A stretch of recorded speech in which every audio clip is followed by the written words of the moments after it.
All right, let's see.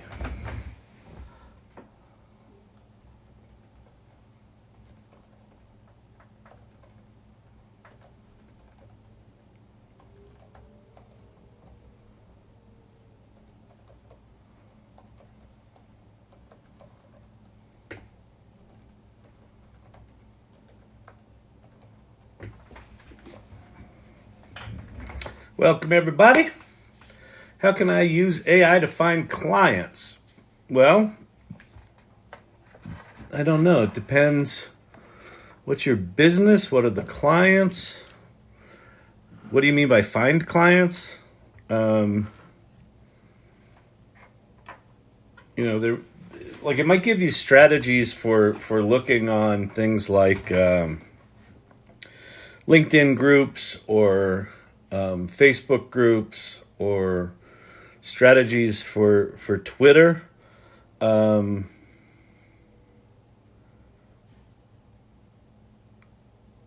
not sure. Companies need help staffing. Oh, companies that need help staffing. But I don't know. I would use general sort of ChatGPT for that to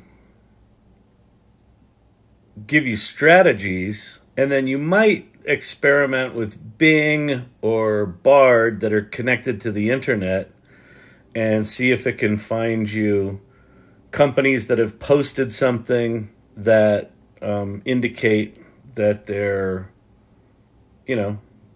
hiring. But you could probably do some paid stuff with LinkedIn.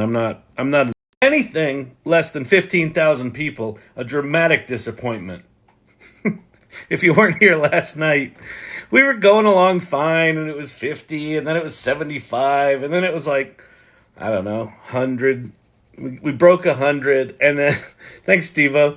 And then all of a sudden, hey, Tobias, all of a sudden I look up, and it's like 4.6K, and then it was like 7K, and then it was like 10K. We hit a peak of 17,700 viewers. so one of the irregulars from South Africa decided that that the AI Learning Lab needed a boost last night. So it was just like, holy shit. What was amazing was afterwards I looked at the stats, and the engagement of those 17,000 people was very, very low. Like the average view from them was like 4 seconds or something like that. So it must be some sort of service where they're literally just clicking into lives, clicking out, clicking into lives, clicking out. I don't know. Who knows? Anyway, it's kind of fun. Oh, right. Looks like Silver Fox shared this live. So yeah, if you'd be willing to share the live, let people know that you're a weirdo. You're not weird. You're an irregular. That you're curious about this AI shit. And if they're like, oh, AI, isn't that stupid? Aren't you weird? Yeah, let them think you're weird. Let them think you're weird. Go ahead and do it. Do it. See if I care. Paulie Z, what's happening? Thanks for the input last night. Great info. Awesome. Appreciate it. They know I'm weird already. See? This is what you have to... At some point, you just have to embrace the oddness that is you. And quite frankly, with all the stuff that's coming with this AI stuff, there's going to be a lot of weirdness.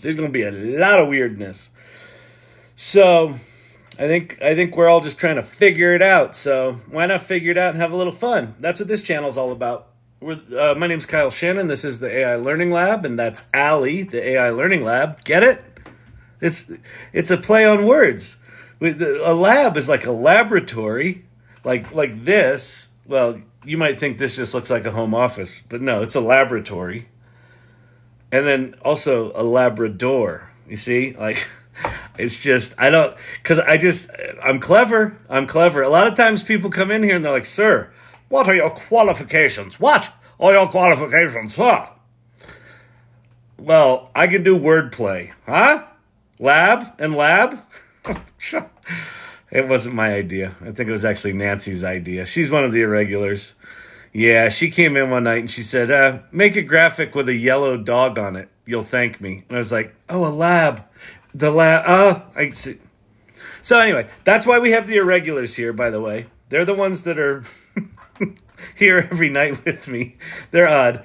Tobias, I'm so sorry. That 17K freaked me out. I bailed on you. figured some hack was happening. Tobias, that's really funny. You're like, I'm going down. They're going to take all the money out of my bank account through my TikTok. That's fucking awesome. Was it 13,900,000 bots? It was 17,700 at the peak that I saw. I don't know that it was bots. It was because a lot of the irregulars were saying it was a bunch of people from Vietnam. I don't know how they knew that, but it was probably engagement farms in Vietnam is my guess. But yeah, but it was just crazy. It really was crazy. I wasn't, what's funny is okay, we're up to 114 people now, so we're good. So yeah, last night we had a crazy influx. I didn't really talk about the salon and the Discord because I had no idea who the people were. So I didn't want to necessarily invading, that sort of ongoing space. Fucking up a live is fine. I'm exploring using it for identifying learning outcomes for student readings. Oh, that's really interesting.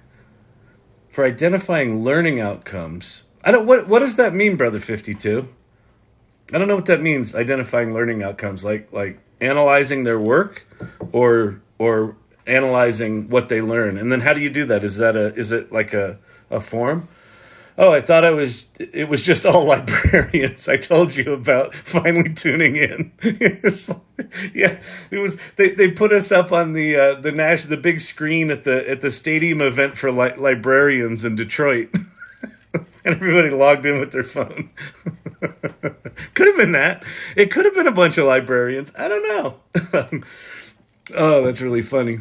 Welcome everybody. My name's Kyle Shannon. This is the AI Learning Lab. And a little bit about my background. I'm an entrepreneur. I've been digging deep into this AI stuff for about 2 years. This channel is about kind of that inflection point that started on November 30th, 2022, when ChatGPT was launched. You did great and not flustered. I would have froze.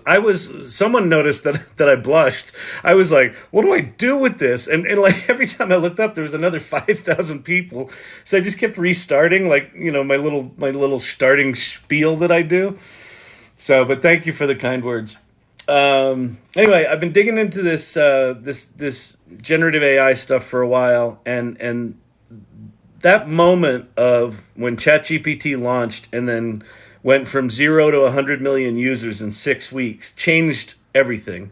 And it's this inflection point that prior to that inflection point, machine learning and artificial intelligence was really the purview of researchers and scientists and engineers and things like that.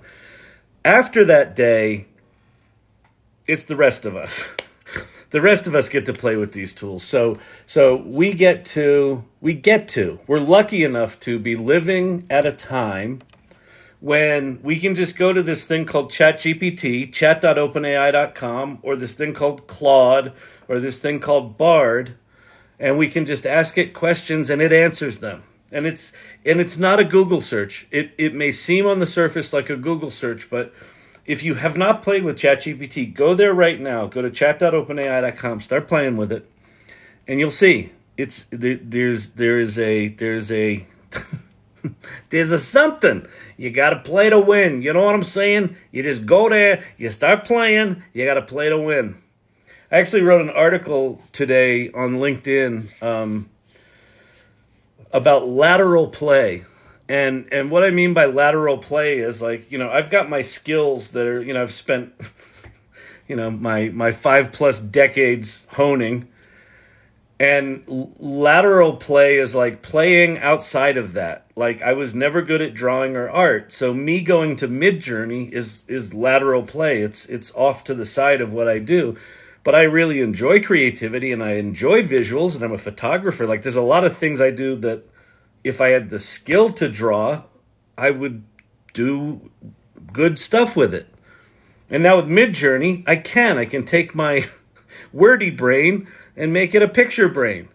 Or I can go over and play with code where, I've got ADD and I never really learned code beyond, scripting and HTML and shit like that.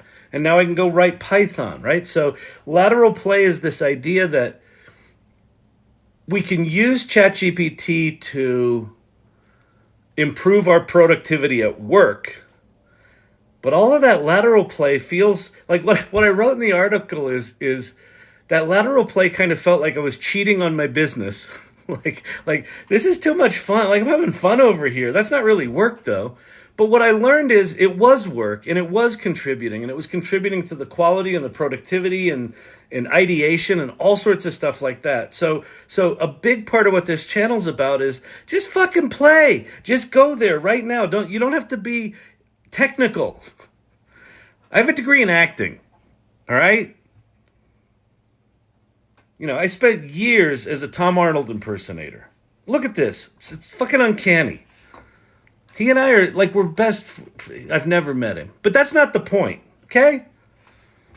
I made as much as $10 an hour impersonating Tom at malls, at mall openings. But there aren't, malls are all closed now. But it was a good gig for the week that I did it. It was, anyway, back to AI. He seems like kind of a dum-dum. I don't know. I went on his place. It's called the AI Learning Lab, and I thought, oh, it's going to be a scientist. And I was expecting him to wear, like a white coat, like a lab coat. And then he was going to be like, there was going to be like computer screens behind him, and it was just like a basket and some magazines. And he seemed like kind of a dum-dum. And then he kind of made fun of people asking what his qualifications were. And I was sitting there thinking, well, what are your qualifications? What are your qualifications? And I don't even know. How long did you watch it? Well, I watched it for, I don't know. I watched it for like 3 hours or so. You spent 3 hours on TikTok with some idiot? Well, yeah. Did you learn anything? I kind of did. I think this AI thing's going to be big. It could be bigger than the internet. That's what he said. He said it could be bigger than the internet. And I think the internet's big. I got it installed on my phone. And I'm all out of room on my phone now because I think I put all the internet on it. You know what I mean? It's just crazy. It's just crazy. Anyway, do you want some corn pie? I made a lovely corn pie today. Would you like a slice? Okay, let me go get that for you. All right, and scene.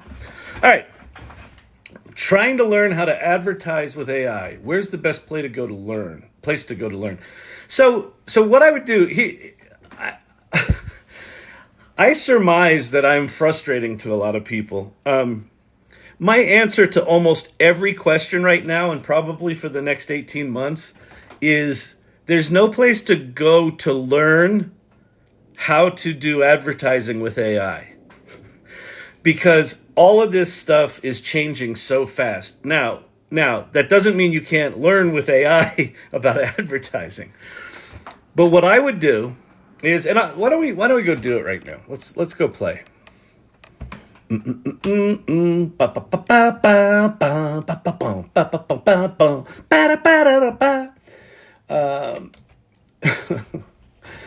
I sing Hawaii Five-0 songs. Check that out at AI.com. Yeah.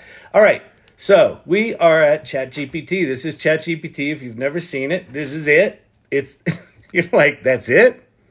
Why is everyone talking about it? It doesn't look very exciting. It's not. It's a janky piece of shit right now. So down the left-hand side here are your little, your history. These are all the little conversations I've had with ChatGPT. These things here are just suggestions. Like if you literally can't think of anything, you just click it. Just go click, and it'll make a prompt for you. There are two different kind of modes of ChatGPT. There's the free mode, which you get access to ChatGPT 3.5, and then there's paid mode, which is called Plus, and you get access to GPT-4 and to plugins and to, I don't know, a bunch of stuff. So let me show you one other thing, because I'm not copping out on the answer. Wait, why? Oh no. I think Microsoft Edge just ate my memory. Because I can't go. Yeah, let me quit Microsoft Edge. Hang on. We'll come back to this. Yeah, I'm going to quit. Leave.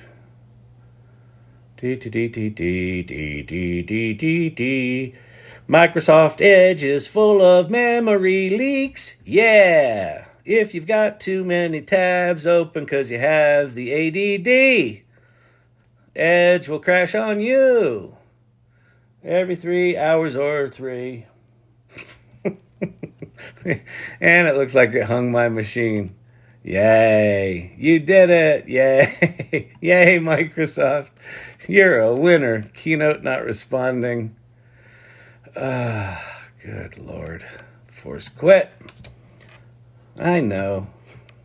Hold, please. Well, someone asked him his qualifications, and then he said, he kind of made fun of it, like, well, he doesn't need to have qualifications. And then he couldn't get his computer to work. And it's like, I just felt like I was watching a geriatric trying to make a computer work. And he kept asking about, how does TikTok work? I think his wife's name is Marge or something. He goes, Marge, how's this thing work? Anyway, it was sort of funny, but then I just wondered, well, what are his qualifications? What were his qualifications? And I still don't know. But you watched it for 3 hours? Well, that's not really relevant. I had a cocoa. I had a little cocoa, and I was making a corn pie. All right, I got to restart my machine, people. It's just not in a happy place. QuickTime Player interrupted it. Try again. Do I want to save that? Why is that distorted? There's just weirdness going on. I'm going to say don't save there. I'm going to say don't save there. I will save. Oh, that's recovered. Hang on. Sorry about this, people. Did you find out why so many people were in the live last night? Yeah, it was. We're down to 50. We're down to a manageable 55 tonight. The peak last night was 17,700. What's his name? James John. Wait, hang on. One of the irregulars, the dude from South Africa, whose name James Kamua. He's from South Africa. He's from Nairobi County, Kenya, according to Firefly. Firefly did some sleuthing. No, I don't want to force quit. But I'm going to have to. Ah, boy. Yeah, this machine is not happy. Ignore. Okay. Hang on, people. It's going to be so worth it.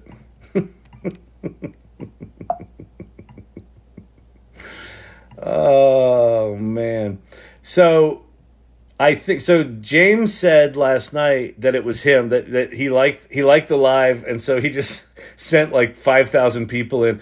I don't know how you get like thousands of people to view a live. I assume there are farms, like there are engagement farms in China. A lot of the people last night said it was Vietnamese, a lot of Vietnamese people. So it might have been some engagement farm in Vietnam that he used. But it was really exciting. I mean, it was just fucking insane. We went from like 100 people to like 17,000.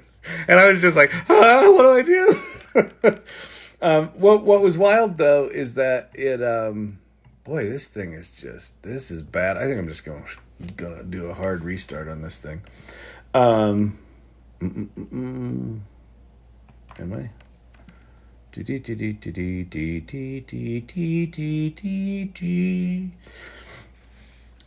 Yeah, I went and I looked at the engagement after the live was over. I went for like an extra hour because I didn't know what was happening. I didn't know if it was TikTok or if it was James or what it actually meant.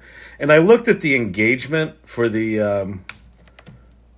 for the live, and it wasn't dramatically different than, when we just have like 50 or 75 people in here. So that's why I think it was engagement farming, which is just basically like, and the average view of non-followers of the channel was 4 seconds, and the average view of followers was like 18 minutes. So there was definitely a difference between people who knew about the lab and those that didn't. Okay, there's Poe. All right, so it restarted all that stuff. Let me restart. Keynote. I'll be with you. Seriously, this is going to be really good. What's your opinion on the famous authors taking OpenAI to court for copyright? I understand why they're doing it. I don't think they understand how ChatGPT works or how large language models work. This is my real opinion on it. If Midjourney or Stability AI or OpenAI or Google or any of them went to all copyright holders first and said, hey, we're thinking about training up a model on all of the internet, which includes some of your shit. Do we have your permission? Everyone would have said no. They would have been stuck in legal battles for decades. So we are in a situation where they all basically had to break some eggs and ask for forgiveness rather than permission. And that's where we are right now.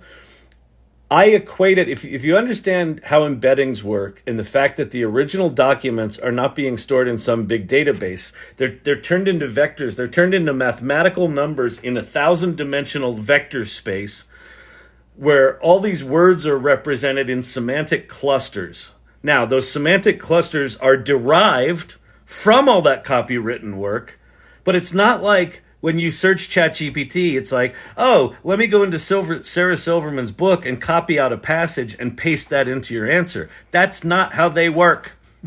It's more equivalent to someone goes to college for 4 years and they study the literary works of stand-up comics, and they come out after 4 years and they know all these different references from all these books, from the papers they've written and what they've studied and all the stand-up they watched and this and that. And you ask them to write something and they quote something from Sarah Silverman's book that they loved. Like, it's more like that. It's more like recall from some nebulous mathematical brain of all these concepts and semantic clusterings of words than it is copywriting. But it was trained on some of that work, and Midjourney was trained on copywritten images, but it's not stealing them. It's not how the technology works. So I think it's a very gray area. I understand why they're doing it, and I don't fault them for it, but I don't think they're going to hold up in court.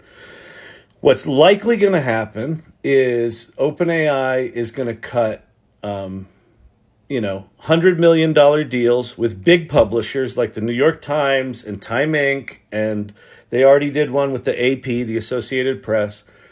And so all of the big companies are going to cut deals with big companies. And then basically below the $100 million deal threshold, it's going to be the legal equivalent of go fuck yourself, is what I think. Now, does that mean that people aren't going to keep suing them? Oh no, people are going to keep suing them again and again and again and again and again. And at some point they'll probably countersue. Microsoft put out a statement last week or the week before that they're going to pay the legal bills of anyone who gets sued because they used ChatGPT to generate content, basically. So that says to me that their customers are worried about it, right? And their customers are saying, well, we can't use this. If there's any risk, we're going to get sued. So Microsoft said, we'll pay for your lawyer bills. That says to me, if I were a lawyer, I'd be like, let's go. Sounds like class action. It sounds like class action. It sounds like class action. Let's go. Yeah. All right. See you, Denver. Okay. All right. Now I've got Keynote back to where it was. Let me get Edge up and running. By the way, thank you to Microsoft for absolutely smashing the memory in my Mac to the point that it was non-recoverable. That's an awesome feat. It's actually hard to get Macs to crash that hard. You're very accomplished. If OpenAI lose this case, though, what would it mean? Would they have to retrain on copying? So here's the thing. They can't. You can't. So like I said, it's not like there's a giant database with all this data in it. What they do is they take all the data they found and they put it into a form that it can be embedded, right? It can be turned from words into mathematical vectors. And they do this across billions, if not trillions of documents, right? At least trillions of words. Probably billions of documents, trillions of words. And what goes into the vector database are all these numbers that are tied to all these words. And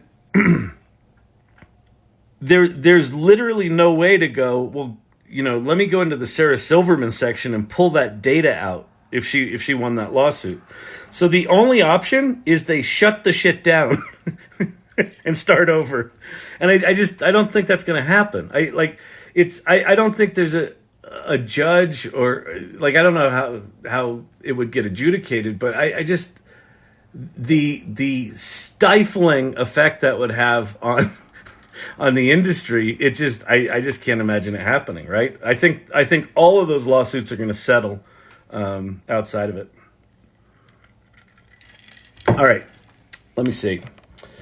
What was I going to show? Oh, I was going to show. Let's go to what's it called? ChatGPT. Chat.openai.com. So if you're new here, welcome. Got a few new people in here. My name's Kyle Shannon. This is the AI Learning Lab. If you have not played with ChatGPT, go right there. Chat.openai.com. That's what I'm doing right now. I'm going to chat.openai.com. A while ago, before I found out my computer was hard crashed, someone asked me about what AI would I use to learn advertising. And I said, well, there's not really an AI that you can go to learn advertising. There might be. That URL on the very bottom, futurepedia.io, is like thousands, 4,000, 4,500 AI tools. So you can go there and you can search for advertising, but I do not recommend it. My stock answer to any very, very specific request, like how do I learn this? How do I learn that? How do I, how do I get AI to do, this specific thing for me? There is probably some sort of tool at futurepedia.io. Most of those tools are just tools that someone figured out a prompt that generated a cool output in ChatGPT, and then they turned it into an app. They're called wrapper apps. They're basically just doing calls to OpenAI with a clever prompt or 100, and then they charge you $39.95 a month, and it's all stuff that you could do anyway. So what I wanted to do was go show everyone how I would attack the problem. So here we are at ChatGPT. This is my chat history. There's ChatGPT 3.5 and 4. You have to be paying the $20 a month to get to GPT-4. I think it's worth it, but you don't have to. So we'll just do 3.5 for now. These things are just, if you literally can't think of anything, you click on those and it'll write a prompt for you. So what I'm going to do here is I'm going to say,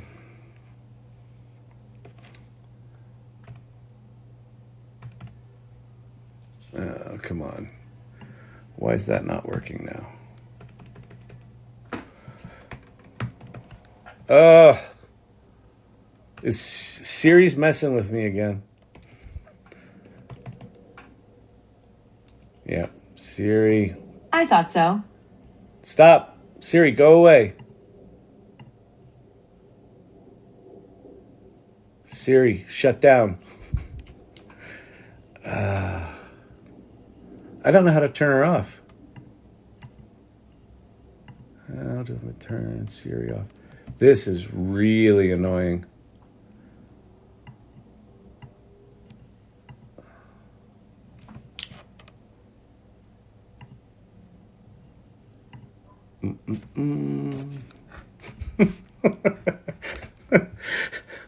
Oh, good God. Okay, I suppose I could type, but I don't want to type.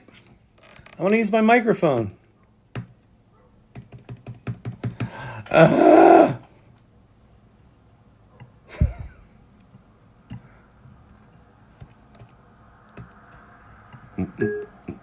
Oh, something happened. Hello? This is maddening. This is just maddening.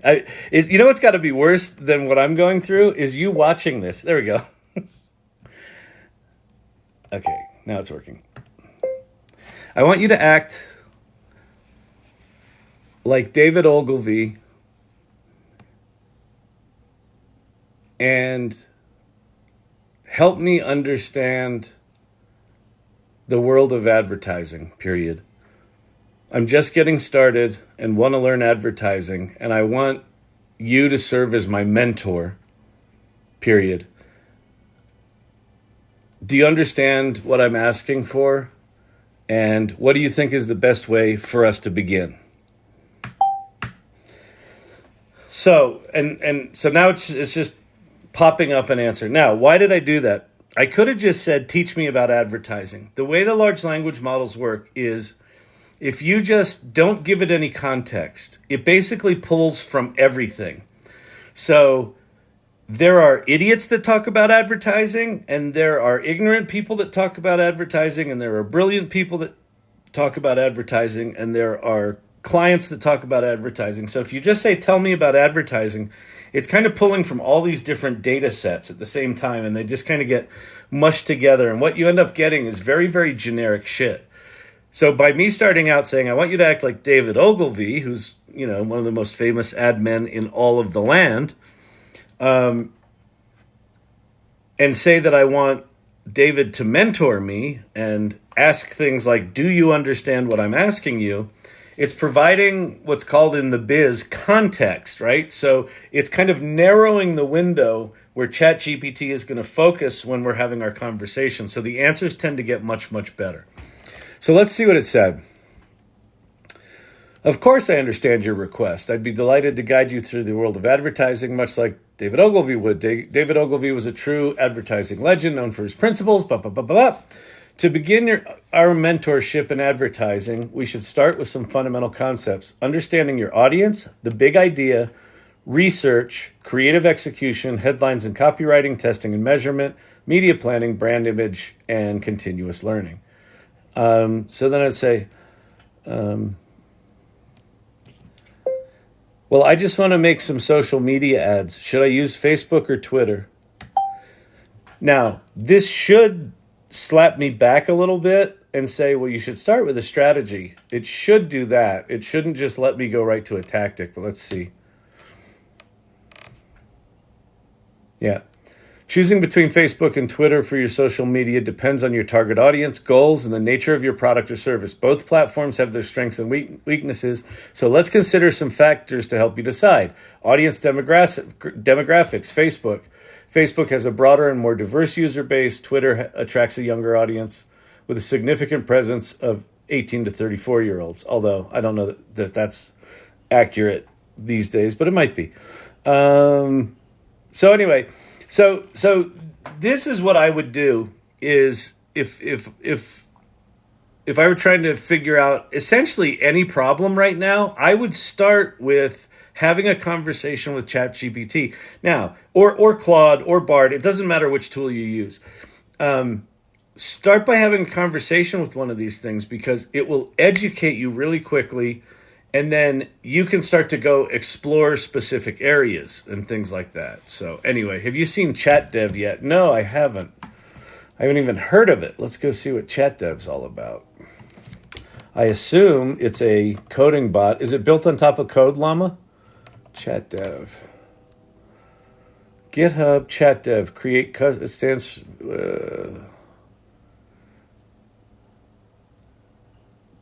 The primary objective of ChatDev is create an easy-to-use, highly customizable, extensible framework which is based on large language models. Oh, I see. So this is llama. I got myself a llama from Winston. Thank you, Winston. Hello, Silver Fox.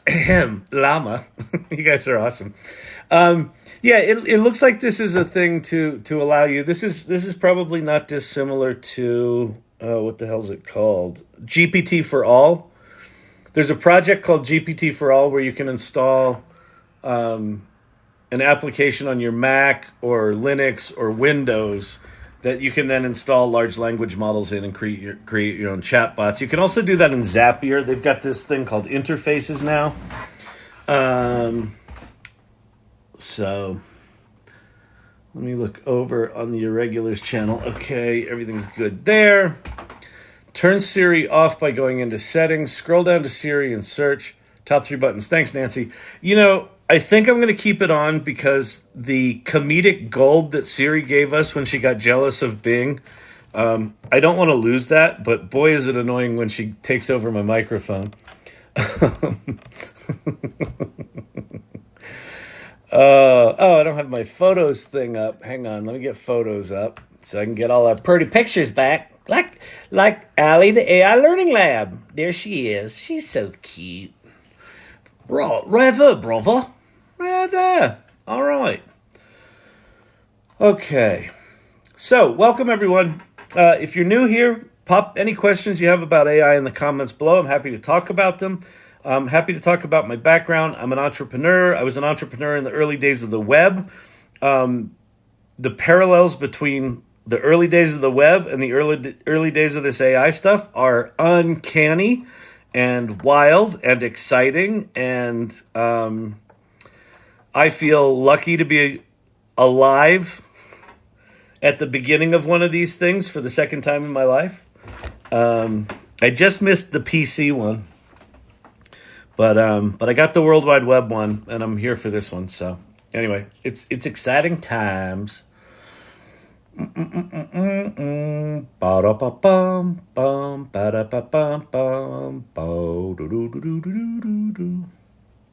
right, so we don't have a ton of questions. Maybe did I miss a bunch? I may have. It might have jumped me to the bottom. TikTok jumped me to the bottom.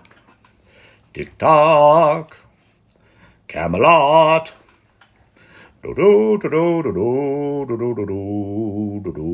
yeah, I missed a lot of questions. Okay, if you have questions, pop them in the comments below. I also do have some mods in here.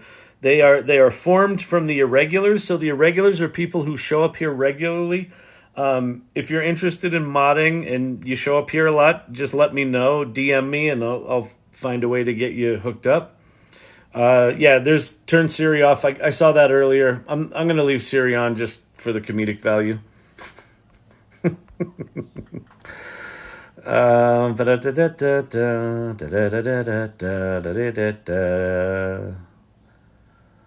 Kyle seems so excited. Finally, the crowd showing up for the play. Yeah, well, I mean, I was excited because I thought it might have been like TikTok just blasting the algorithm, but it wasn't. It was engagement farming, and it, you know, when it went from like 100 to 4,600, and then from that to 10,000, and then from that to 17,000. That's not, you know. I could see if TikTok did it, it would probably go to like 100, then 200, then 500 maybe. But it's not going to jump, thousands at a time. I'm hosting my first AI seminar in 2 weeks. Friends signed up 6 people, then told me. Wait, why is this not working? Told me what she'd done. Oh, that's funny. I'm doing a workshop too in 2 weeks, starting on October 1st or 4th, October 4th. So here, let me pull up the info for it, and I'll go through. I'll start with the workshop that I'm doing. So I got invited by a woman named Rhonda Phillips, who's got she's a creative coach and a voiceover actress, and she's got a whole community of creative people. So we're doing this thing called the AI Launchpad, where we're doing 3 2-hour sessions a week apart. So October 4th, 11th, and 18th. If you go to rondasvoice.com/events, you can see that there. And yeah, it's a similar sort of thing where doing workshops right now, I've real mixed feelings about it. I think it's a good thing, but everything is changing so fast that I'm really reticent to put too much down in writing to say this is a good thing. So what I'm going to try to focus on as much as possible is the craft of playing with AI, as opposed to here are 6 prompts that are perfect and things like that. So anyway, it should be really good. And yeah, so that should be fun. Okay, so if you're new here, let me show you a couple of things. These are my kind of recommended things to go play with. If you're brand new to AI, if you haven't played with ChatGPT before, that's it.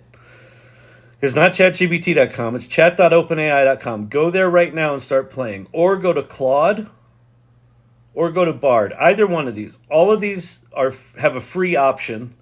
Claude is really powerful because you can put in giant prompts and it doesn't choke. So you can copy and paste really big documents into it and just start interacting with it. In fact, it's most of the way that I use Claude is if I've got a document that's bigger than a page or two, because I know ChatGPT will choke on it, Claude won't. So just go play with those. If you don't know what to say there at all, if you're just like, I don't know what to do, Kyle, it's just a box. What do I put in the box? Go to prompts.chat. Go to that thing down there, and that'll tell you what to put in the box. And you always want to make sure you put good stuff in the box. You put good stuff in the box, you get good stuff out. What is corn pie? You ain't never had corn pie? Oh, sweetie, you ain't lived till you had some of my corn pie. Now you got to get to Del Monte. You get to Del Monte whole sweet corn. Don't get the store brand. Don't get the store brand. You want the Del Monte, okay? And you got to get the sweet one. Because they got the one in spring water. You don't. It's flavorless. It's like eating little beads of styrofoam. No, you want the sweet whole corn Del Monte. That's the secret. That's the whole secret. And I'm not even going to get into my pie crust. Okay. All right. Anyway, we do skits here too. It's like Saturday Night Live if Saturday Night Live were even less funny. Okay. So those are the 3. This is what I call the adult table. This is the adult table. These are the big 3 that I use pretty regularly. This is the kids table. You'll notice Bing is barely readable because I dimmed Bing because Bing pissed me off because the safety guardrails on Bing are so egregious right now that it makes it essentially unusable. But it's still really cool conceptually. It's connected to the internet. It can generate images. It's going to have DALL-E 3 in it really soon, which is going to be super amazing. It can analyze images. It's just there's things about it that are right, and then it's in timeout right now. So that's why it's there. Perplexity.ai, Pi, and Poe are all fun to play with. Okay, so those are those. Now, for the image things, if you're like, but Kyle, I don't care about words. I like images. I am a purveyor of fine images, and I would like to understand how I make images with these tools. These are the ones. Midjourney, midjourney.com will take you to a website, and when you say join the beta, it will take you to a whole nother application called Discord. And if you've never been on Discord, it will confuse the ever-living shit out of you. Wait, wasn't I just in a website? Yes, you were. And now I'm in a thing that looks like Slack, but it's kind of a shitty version of Slack? Yes, it is. And now I have to go into Slack and I have to make an account there? Yes, you do.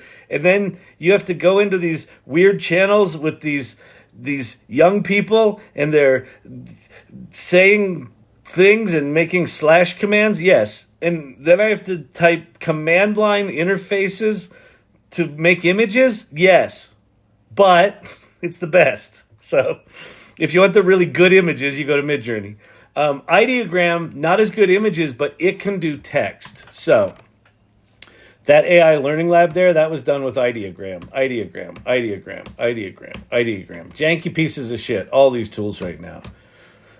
These are all, I'm not weird, I'm irregular. These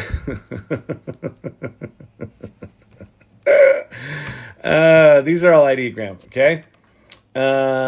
Leonardo.ai is a website that you can make images at. It's really good. It's built on top of Stable Diffusion. HeyGen, I'll come back to. Adobe Firefly and Photoshop Generative Fill are out of beta now, which means you can use those images commercially. Those are, if you're in a company, that's probably your best option because it hasn't been trained on copywritten stuff. And then openart.ai/promptbook will teach you about how to talk to these things. I'm going to show you one example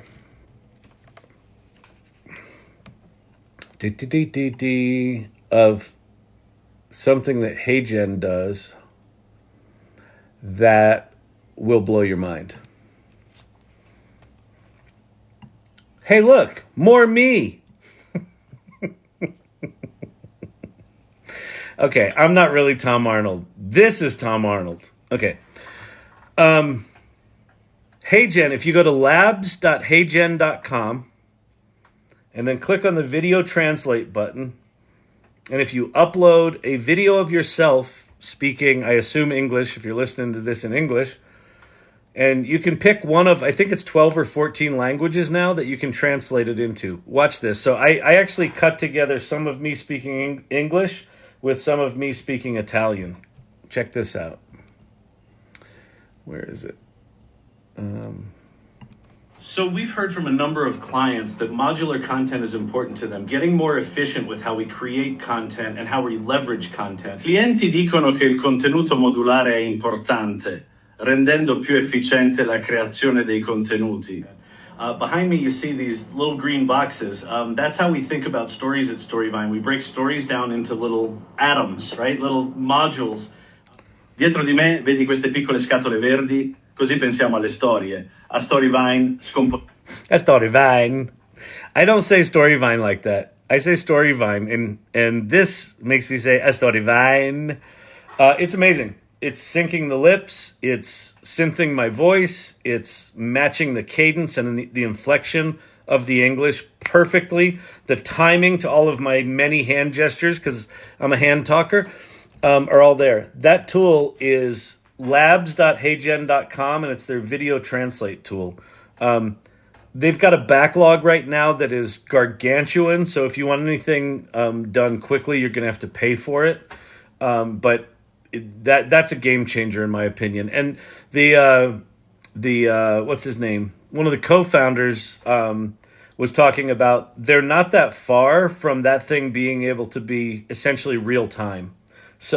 So we are probably within a year or 18 months of true real-time translation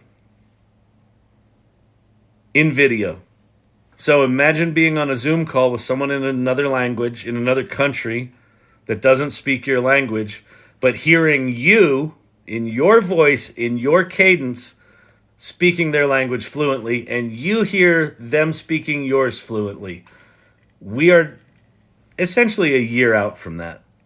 It's like, oh my God. So anyway, that's cool. The other thing that might be of interest, if you're into this AI stuff, I think it's an adventure. What this channel's about is about kind of leaning into the adventure of whatever the hell this stuff's going to be.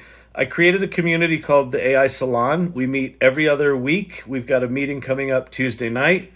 We've got a Discord server. We've got a special little section in there for the irregulars to hang out. So if you start hanging out here, you can hang out there as well and talk. You can make Midjourney images there. You can ask questions there. You can share news. It's a good community. So that's what that's about. Storyvine's my company. That's my social media tag. So anyway, that's it. That's some of that stuff. By the way, irregulars, you're up to 21,000 likes. You're out like machines tonight. Have a hot Saturday night date with Kyle, just going click, click, click, click, click, click, click. What'd you do Saturday night? Well, I don't want to talk about it. It's a little embarrassing.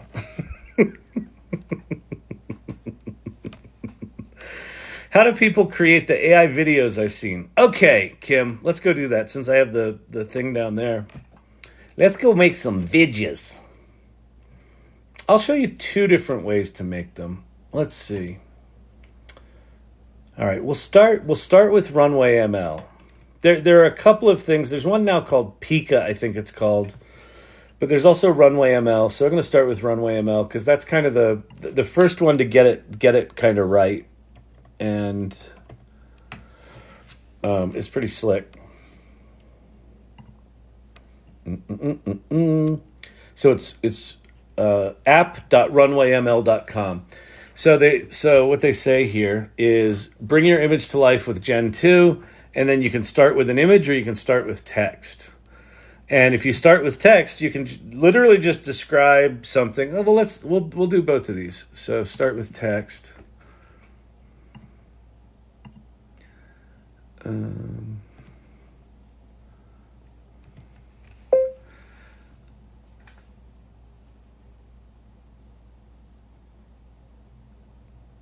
A man and a woman holding hands, walking through a field of wildflowers on a breezy day. I don't know. That's good. Generate. 4 seconds. So, I haven't spent a lot of time doing text to video, but for the most part, it will give you what you ask for.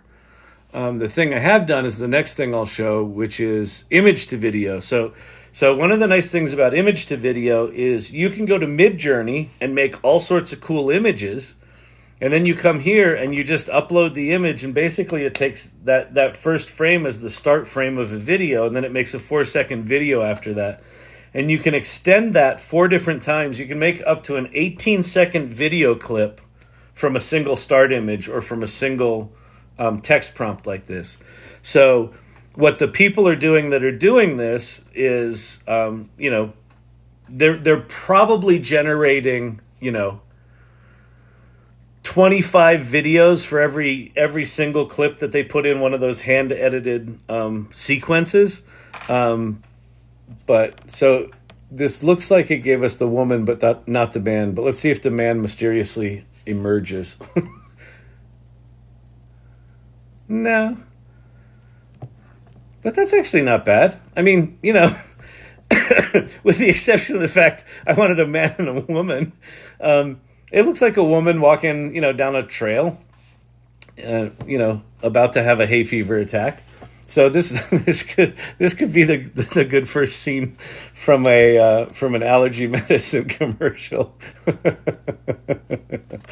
Okay. So that's starting with text, and now I'm going to start with an image. And so let's see. I've got here, upload a file, select from assets. I've got a bunch of assets already uploaded. Where are they? Why are they not showing up? There we go. Because they were loading. Da, da, da, da, da, da, da, da.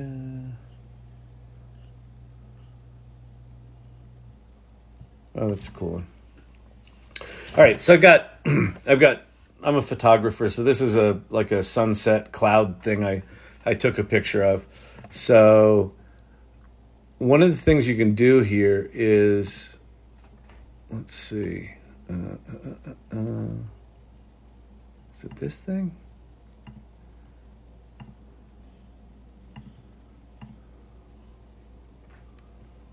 Image plus description. Okay, motion. So I can change my motion, how much motion I want. So I'm going to put that kind of high. So I'm going to move that up to 8. And then that's duration. I thought there was advanced camera controls. Okay, I thought there was something here. So there's advanced camera controls. So I'm gonna open these advanced camera controls. So there's horizontal, vertical, zoom, and roll. And then the speed. So I'll leave the speed at 0.5. And I guess we'll pan it to the right. So let me go horizontal to the right. And so now I say generate. So now it's going to give me movement of 8 out of 10. It's going to pan it to the right. And it's going to use my cloud photo as the start image. One of the things I've noticed about the videos that are created from images is that the sharpness of the image degrades really quickly. It makes it very blurry. But it does create, for the most part, stuff that is interesting and usable. So this is absolutely one of those tools. You know, I kind of jokingly talked earlier about, oh, all these tools are janky pieces of shit. They are. They're all janky pieces of shit right now because all this stuff is so new. So the art of playing with them right now is kind of learn where their boundaries are. What are they good at? What are they not good at right now? And then figure out ways to work around that. And don't get too married. Like if you find the perfect way to make Runway do, videos better, don't get too married to that, because within months, they're going to come out with a new version that's probably going to solve all the problems that you've created fancy workarounds for. In fact, one of the things that the RunwayML people were doing, that were making some of those longer form movies, is that they would render a video, then they would take the last frame of the video, use that as the start frame of a new video. So they were artificially extending the length of the videos by doing that. And then Runway just came out with, now you can extend these up to 18 seconds. So all of those workarounds that people created, Runway just launched a new version and it did that. So let's see what it looks like. Oh, that's really good. That's really good. That's way more coherent than I've seen before. Now, what I would do is I would actually start this at the end. I would start it where it's bright and then end it where it's more sunset, right? So I would flip this in post if I wanted to use it. Because this seems like it's getting earlier. It's like the... I guess it could be sunrise, couldn't it? Yeah, this could be sunrise. But I took it at night. But there you go. That's pretty good. And then you can extend it for 4 seconds and extend it again. And so from an image. So that was from a photograph I took, but that could just as easily have been Midjourney. So that's that. Wild, huh? Isn't it crazy? Isn't it crazy? It's crazy. It's crazy, crazy, crazy, crazy, crazy, crazy, crazy.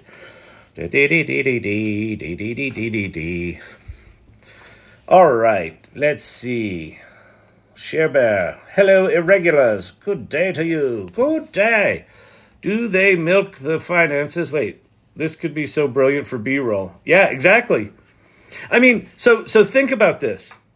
Okay, yeah, big future of work thing. I don't know if Ann fundraising is in here, but she wanted me to talk about future of work stuff. 18 months ago, the image generation tools were so bad that they were laughable. Stable Diffusion, Midjourney. You'd say, make me a horse, and it would make you some sort of four-legged thing that looked like it was a genetic mutation of something from another planet that kind of resembled a horse. Within 18 months, Midjourney now is doing, full photographic realism. For the most part, they fixed the hand problem. They haven't quite dealt with with letters and words, but that's coming in DALL-E 3. If I need an image for a presentation or for a concept, I historically would have gone to stock photo houses. I'd have gone to Google. I'd have gone to, I'd have gone to whatever the resources are that I go to. And I would have spent hours trying to find an image that was acceptable for the thing I wanted, and then if I actually wanted to get something that was really close to what I wanted, I would have to go do a photo shoot, or I'd have to hire a freelancer. Now, if I'm facile with Midjourney or Stable Diffusion or Adobe Firefly, I go in and I type exactly what I want, and it gives me exactly what I want. And if you see what's coming from DALL-E, it's going to give you exactly what you want, because it can take all of the context of a big, long conversation in ChatGPT and incorporate that into an image with text. That's coming in like a week or two. And then you look at RunwayML, and you've got the same exact thing. If you wanted to mock up a video of, hey, here's the ad concept that we've got, and you want to put together a bunch of pieces of B-roll and, record a nice voiceover and go pitch that to a client, you would have had to go pay for Adobe stock photo, stock video. It wouldn't have been close to what you want. You'd have to spend hours looking for the right thing and then tweaking it and color grading it and all that sort of stuff. And now you can just ask for it. You can take the images from a storyboard and use them as the start frames of RunwayML videos. I told a bunch of fellow students at FIT 30 years ago that this day would come. Winston Grant, you are correct. So, I was 30 years ago. Oh, Share Bear, thank you. That's my favorite of the of those thingies, the dangly lights. I love that. I was a co-founder of agency.com back in the early days of the World Wide Web. So I loved that neighborhood where FIT was. But yeah, the day's here. The day's here. It's like we knew in the early days of the web that this stuff was that some version of this was coming, right? But the tools of the early web they were so primitive, right? It was literally like click on a hyperlink and it will take you to a document. And what you could kind of imagine at that point was this interconnectedness, right? That came to be, right? Instant communications. You can be anywhere in the world, instantly. And our ability to connect with one another is seamless now. It's now just the fabric of society for the most part. And we kind of knew something like this was coming, but I think all of us, including a lot of people in machine learning and artificial intelligence, assumed that the stuff that we get to play with today, that stuff as powerful as ChatGPT 4, would be 30 years from now, 50 years from now, probably not in my lifetime. And it just kind of materialized. It's amazing. It's amazing, right? And it's not that ChatGPT is this new thing. It is a new thing, but it's just an interface on a foundation that's being built for 30 or 40 years. Neural networks and machine learning and transformers in 2017 and GPT-1 and GPT-2 and GPT-3. And then GPT 3.5, they build this proof of concept kind of thing called ChatGPT. So they have something to show when Microsoft makes their big announcement of their investment. And the world lost their mind. I'm spending less time in Adobe stock and now creating magazine covers for my business. This is cool, Lauren. Wait. In Midjourney. Yeah.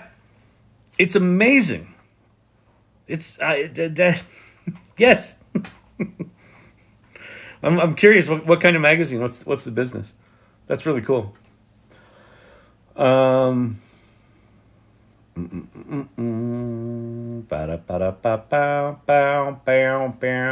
you have parallels? I've installed parallels occasionally in my life. It's just maybe it's easier to use than it used to be. I don't want to maintain 2 operating systems. It's rough enough maintaining one. But if I did install Parallels, then I could run the TikTok live stream thing, and maybe I could stream this to more places than just TikTok. I don't know. I don't know.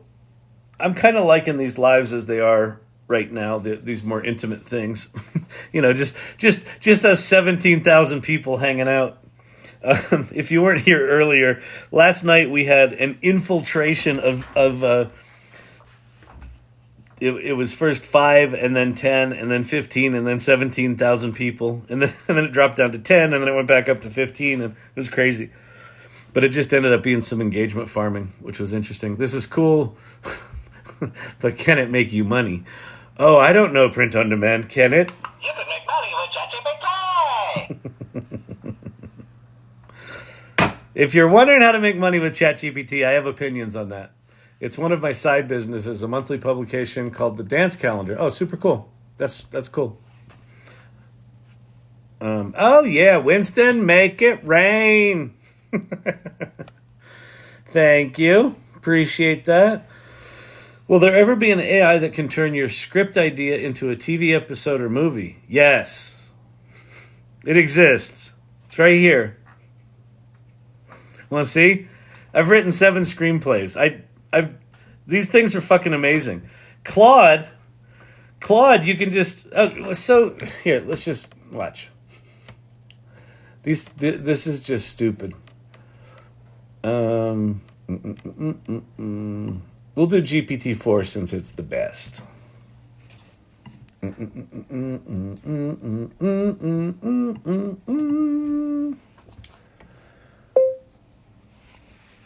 I have an idea for a screenplay, and I want to make sure that I write the best screenplay possible.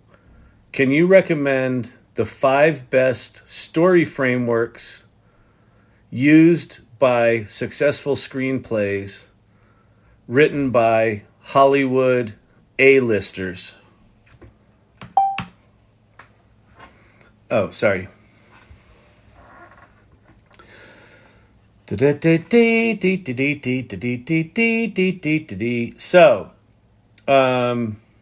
3-act structure, the hero's journey, little Joseph Campbell action, monomyth. I've never heard that phrase, the monomyth. That's cool. And there's that. Save the Cat. That's another famous one. The sequence structure divides the screenplay into 8 sequences of about 10 to 15 minutes each. And then the 5-act structure. Tips when structuring. While structures are helpful as guides, it's important to let your unique voice go through. Okay, that's great. So I'm going to ask...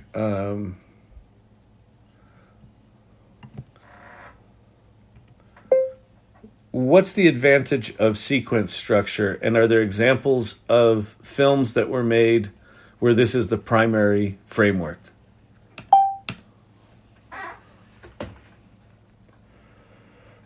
Manageability, pacing. Each sequence has its own tension and resolution, which is cool. I kind of like that. So notice what's happening here is there's 2 things happening. As I'm talking with this, I'm narrowing the context of what ChatGPT and I are talking about. So it's understanding more and more what the nature of the conversation is. I'm also getting an education. I'm also getting ideas. So I might not have thought about, like, the sequence structure wasn't really one that I dug into and heard about. Star Wars is one, North by Northwest, Raiders of the Lost Ark, Silence of the Lambs, Pulp Fiction. Okay, so I'm going to say, this is great.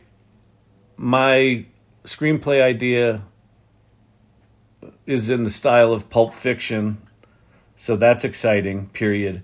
Can you create a framework for me that combines the Save the Cat framework with the sequence framework you just described?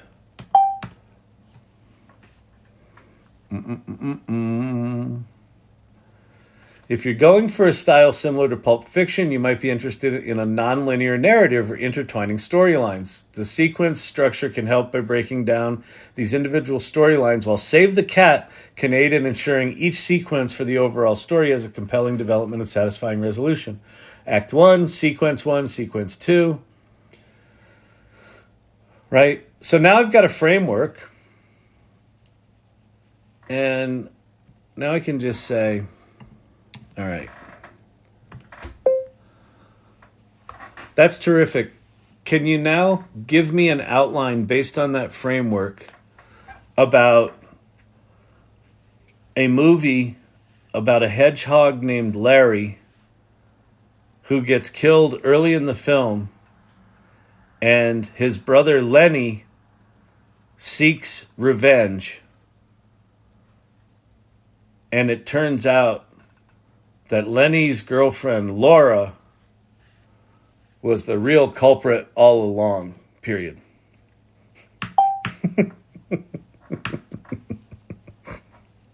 I'll show you the inspiration for that. The title of this movie, Revenge of the Quills.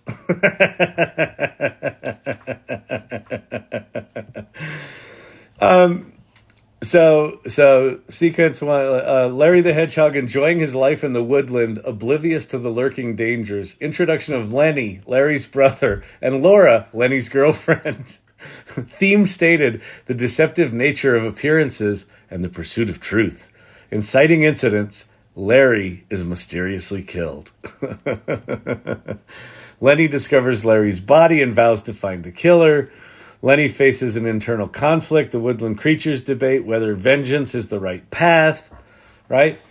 So why am I starting here? There are probably, if you want to, go look for things that are specifically tied to screenwriting with AI. If you go to futurepedia.io, there are probably tools at futurepedia.io that are like, we'll write your screenplay for you. Here's the problem. All of those tools, all of them, are basically what I just did here, but they're pre-prompted. So someone like me wrote a bunch of those prompts, stuck them in a framework, and put a button in front of it. So you press that button, and it's actually making calls to OpenAI or one of these other large language models, and it's doing what we just did there. It's probably broken it down into a bunch of steps. Here's the problem with it. You may have a very specific way that you want your thing to work. The way they set up that program probably isn't that. So what ends up happening is you spend more time working around the limitations that their framework, that their software handcuffed you with, than you would just exploring ChatGPT. So here's the other thing that I'll say about ChatGPT, and it might not be the best tool for long conversations. Claude is better for that. But ChatGPT is by far the best at writing. So what I would do is I would chunk up, if rather than imagining that ChatGPT is just going to write you a whole screenplay, it's not. For a bunch of reasons. It can't. It's only got a context window of 4,000 tokens, which is about 3,000 words. So that's kind of its memory. So very, very quickly, the early stuff that you talked about with it, it will forget and it'll kind of lose its mind. Claude is another tool like ChatGPT that won't lose its mind because it's got a 100,000 token context window or about 75,000 words. Claude. .ai. Let me see. The hell was the movie I got? Did I get Godfather? No. Did I get Scarface?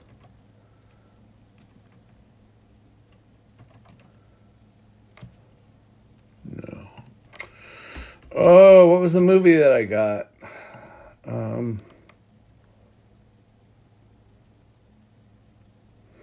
Well, anyway, it doesn't matter. You can upload an entire screenplay into Claude. So one of the ways that you could, and if you don't think that screenwriters do this, you're wrong. Because even like Star Wars, like everything's based on everything else, right? There's only 9 stories or whatever it is, right? There's only 9 story types. You could take an existing screenplay that's in the hood of what you like, upload it here, tell it to abstract out the framework of that screenplay, and then fill it in with your story. You could also have Claude do an interview, a back and forth interview with you. So let's try that. So let's see.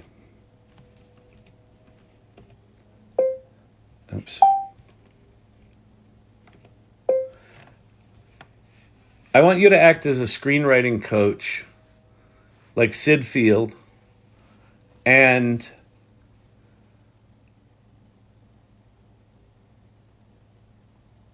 interview me over a series of questions to get enough information about my screenplay idea so that you can create an outline with me, period. Do you understand? Yes, I understand. Let's begin the session by discussing your story. Could you please provide a brief premise of your main storyline? My story is about an animated hedgehog named Larry who dies early in the movie, and his brother Lenny vows to avenge his death, only to realize that his girlfriend Laura was the real culprit.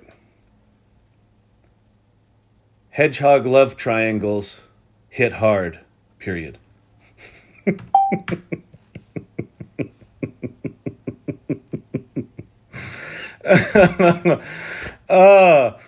Okay, so check what it's doing here. It's doing what I hoped it would, which this is not what I want it to do.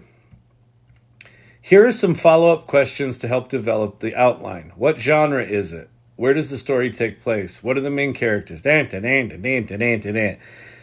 As someone with ADD, the thought of filling out that fucking set of questions makes my head hurt right now. Like, it makes me want to just turn this thing off and go away. But we don't have to live with this shit anymore. Because this is what you do. If you get Sid Field's book, he asks all these fucking questions, and then you got to sit there and go, well, I don't want to answer all those questions. I just want my screenplay idea to be brilliant. I just want to start writing. This seems like work. Okay, so how are we going to fix that? What we're going to do is we're going to say, while those are great questions, I want this to be an interactive experience, period. Can you please ask me one question at a time and don't move on to the next question until I've answered the previous and you're clear that you've gotten all the information you need for that question, period. Absolutely. The interactive approach is very helpful for developing a strong story outline. Let's go through this one at a time. What genre is the film? Is it an animated comedy, drama, or something else? I'd like it to have the look and feel of an animated comedy, but the hard-hitting story of an animated drama, like an animal documentary. See, you know what we're going to do one night in here? We're going to inadvertently create something fucking brilliant, and then we're going to go make a movie, and everyone's going to go see our movie. Okay, that gives me a good sense of tone and style. We're envisioning an animated film that visually looks like a comedy but has a weighty narrative of a drama. Like, it reinterpreted and mirrored that back to me, and it did it well. It's good. With some documentary style narration as well. That's an interesting genre blend, right? So it understands that what I just asked for is not a standard thing. Moving on, where does the story take place? Is there a particular setting or location that's important? The setting is the woods near Larry's house, which is now abandoned because Larry's dead.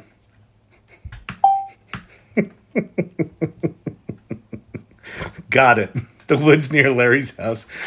That helps set the scene. Next question. What are the main characters?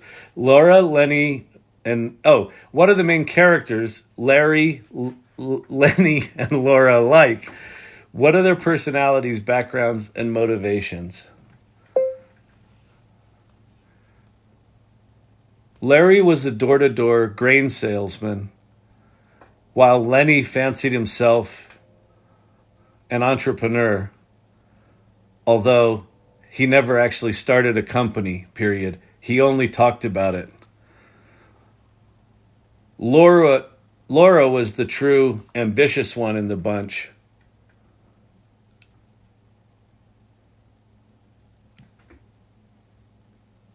And it seems like things just got done when she was around. So, I don't need to keep going on this. It's just kind of a silly exercise. But with Claude, because it's got such a long context memory,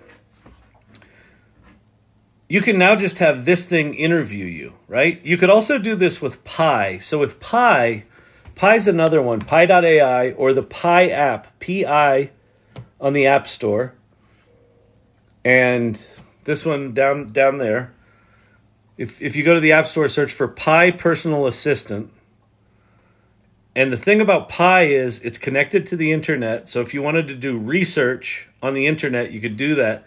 but you can put it into conversation mode where you just talk to it and it listens and then it'll talk back to you. So you can actually have a conversation like I'm having there, but instead of having to type or use the microphone feature on a Mac, you can just have a conversation with Pi, and then it remembers all the shit you talked about. So, and then, what I would do is, out of this, I would have it generate, a character sheet, really explaining that. I would have it create log lines. I would start having it create dialogue. Dialogue's going to be the toughest thing because it's just so nuanced. I would say GPT-4 is going to be way better at dialogue than Claude will. Like I would say Claude would be good to do all your framework and your outline. And then I would use GPT-4 to do any sort of writing. And I would assume that for screenplay dialogue, it will get the structure right. The scenes will tend to be too short and they'll tend to be too pat. So I feel like with the outline part, you can probably get it to 90% pretty quickly. With the dialogue part, I wouldn't expect to get it better than 60% of what you want. So assume you're going to be rewriting a lot of the dialogue, if not writing it, wholesale. And that's how I do it. And here's the deal. Like, there may be a tool out there that does this really well, but I doubt it. What you will learn in the process of figuring this shit out for yourself is invaluable. It will serve you in all other parts of your life. So anyway, go do that. What's the app name? I don't know what app I was showing. Did the Mandarin come through yet? I don't know what the Mandarin is, Emilio's wife. Anyone know the name? What's the name of the site again? Can someone name the app? Oh my God. Don't you know any other language? Well, I do. The Mandarin. Oh, that's what you're asking, Emilio's wife. No, the Mandarin, I'm only up to like 60 something thousandth in line. Hang on. So what these two are asking for is they're tired of hearing me speaking Italian. And I went to HeyGen and did a Mandarin version of me. I'm up to 63,000 in line. So I'm gonna have to. I'll probably buy a subscription tomorrow. I don't really want to buy a subscription, but I think I will because that will accelerate me in line. In la la la la la la la la la la la la da da down. Well, ChatGPT came up with the name. We're not a big library. I didn't want to take Kyle's name. That's cool. I'm going to use this to reach out.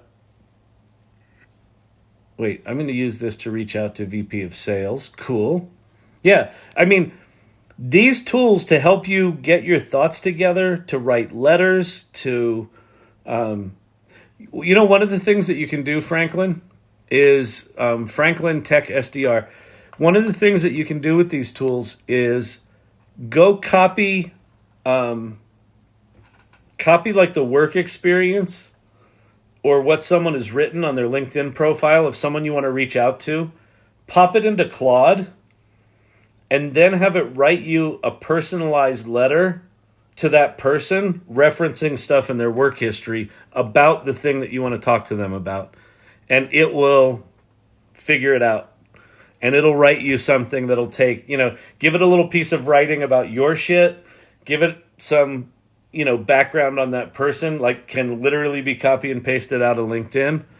And then have it write a very personalized letter. And then if it's too long, say, I want it in 3 short paragraphs, but keep the most important things that will build the relationship, whatever you might want to do. It's brilliant at that shit. Brilliant at it. I tried to use basic logo today with ideogram, and it was bad. Real bad. Yeah, Source Kemp. I don't know if you've heard this here at the AI Learning Lab, but all these tools today, they're janky pieces of shit.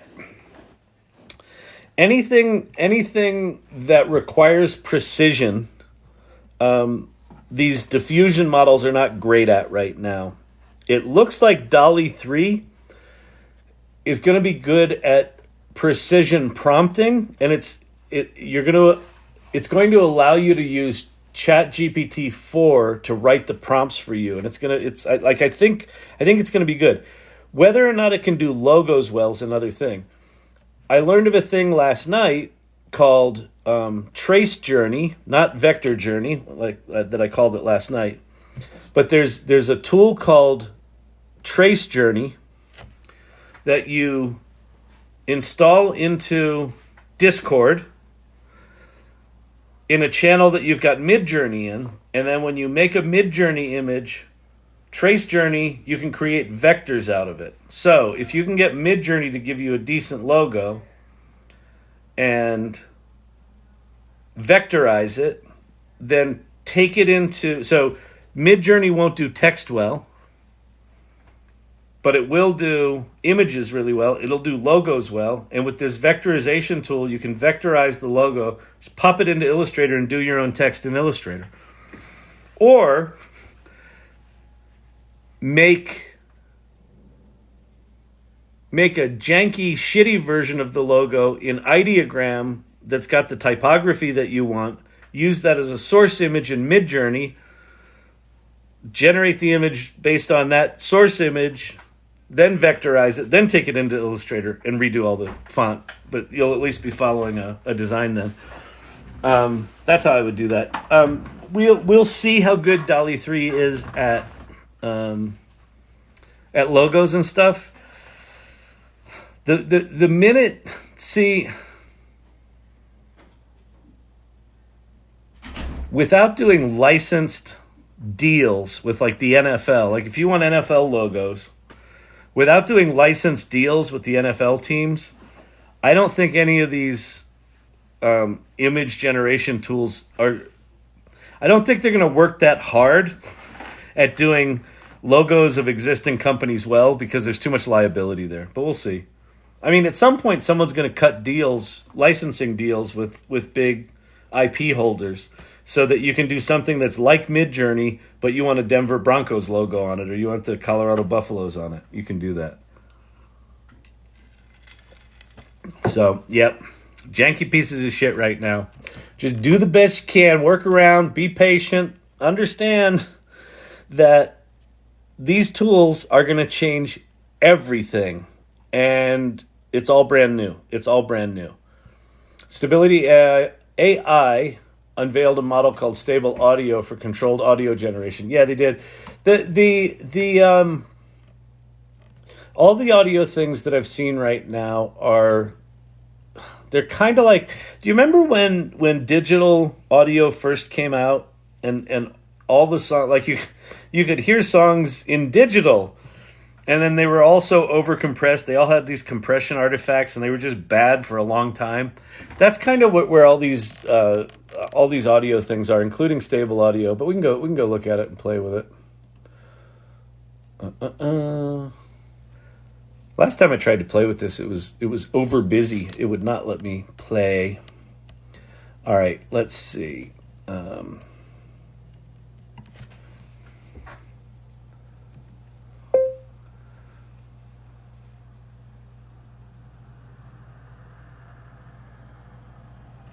Let's see.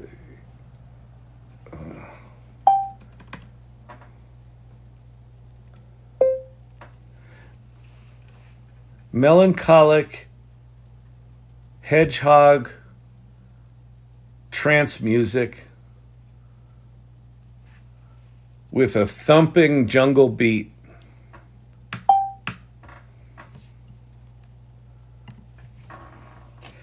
So this is text to audio, and they're doing this is diffusion. So this is an almost identical technology to how Stable Diffusion generates images through the diffusion model.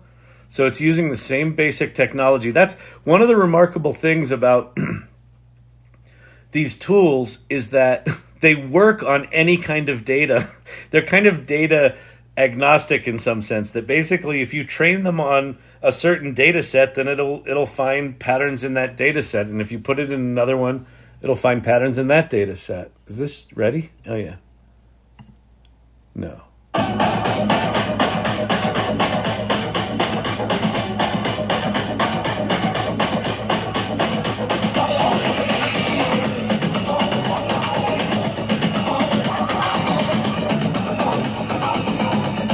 I don't know that that's melancholic or trancy.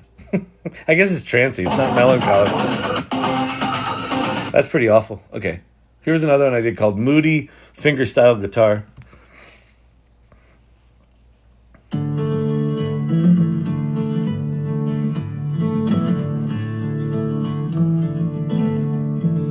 Hear the compression kind of artifacts where it's like, wow, wow, you get that swelling. Wow.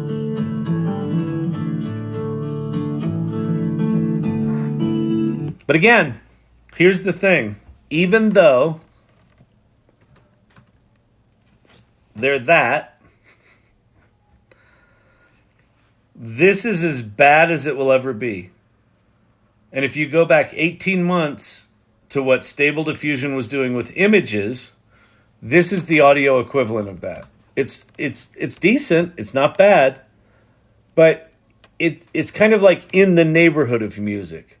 18 months from now, this will be full on, orchestrated, layered, no compression artifact music, probably with coherent lyrics and singing and harmony.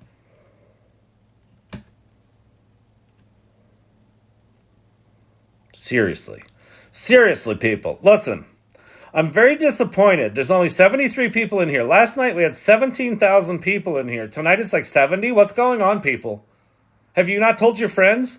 Last night you told your friends and we had 17,000 people in here. Do you understand what I'm saying? I don't think you do.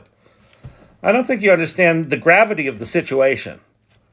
I decided that I was a celebrity last night, and now all of a sudden it's not looking so good, okay? It's a little awkward. Okay? So I don't know what you're doing, but I've got responsibilities. You've got responsibilities. And where are my 17,000 peeps? They're not here, are they? Oh, well, isn't that special? I wonder who could have brought those 10,000 people. Who could that have been? Maybe Satan? No, it was actually James. All right. Am I the 10,000th caller? Exactly. We're going to give away a Toyota on the 10,000th caller. This Saturday, call in. WESN Radio, hard rock and hip hop. We're giving away the country store. You're going to want to come. All right. See you at the county fair Saturday.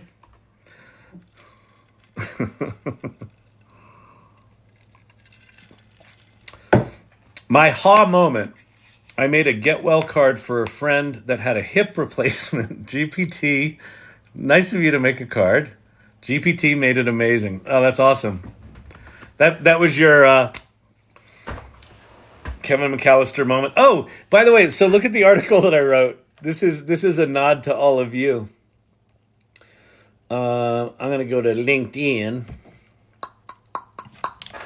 LinkedIn. Bow. So this is the article that I wrote, and this is a cool. This was cool. I did this in Midjourney, and then it was like these two dudes were there, and then those people were there. But this was just kind of this empty space. But the desk was there, but there was no person. So I went into Photoshop generative fill, and I selected that area, and I put a woman sitting at a desk with a computer screen, and so that was kind of cool. So that was that. But then I talk about everything used to be about productivity, and AI is going to help with productivity. But then I talk about my Kevin McAllister moment, and look.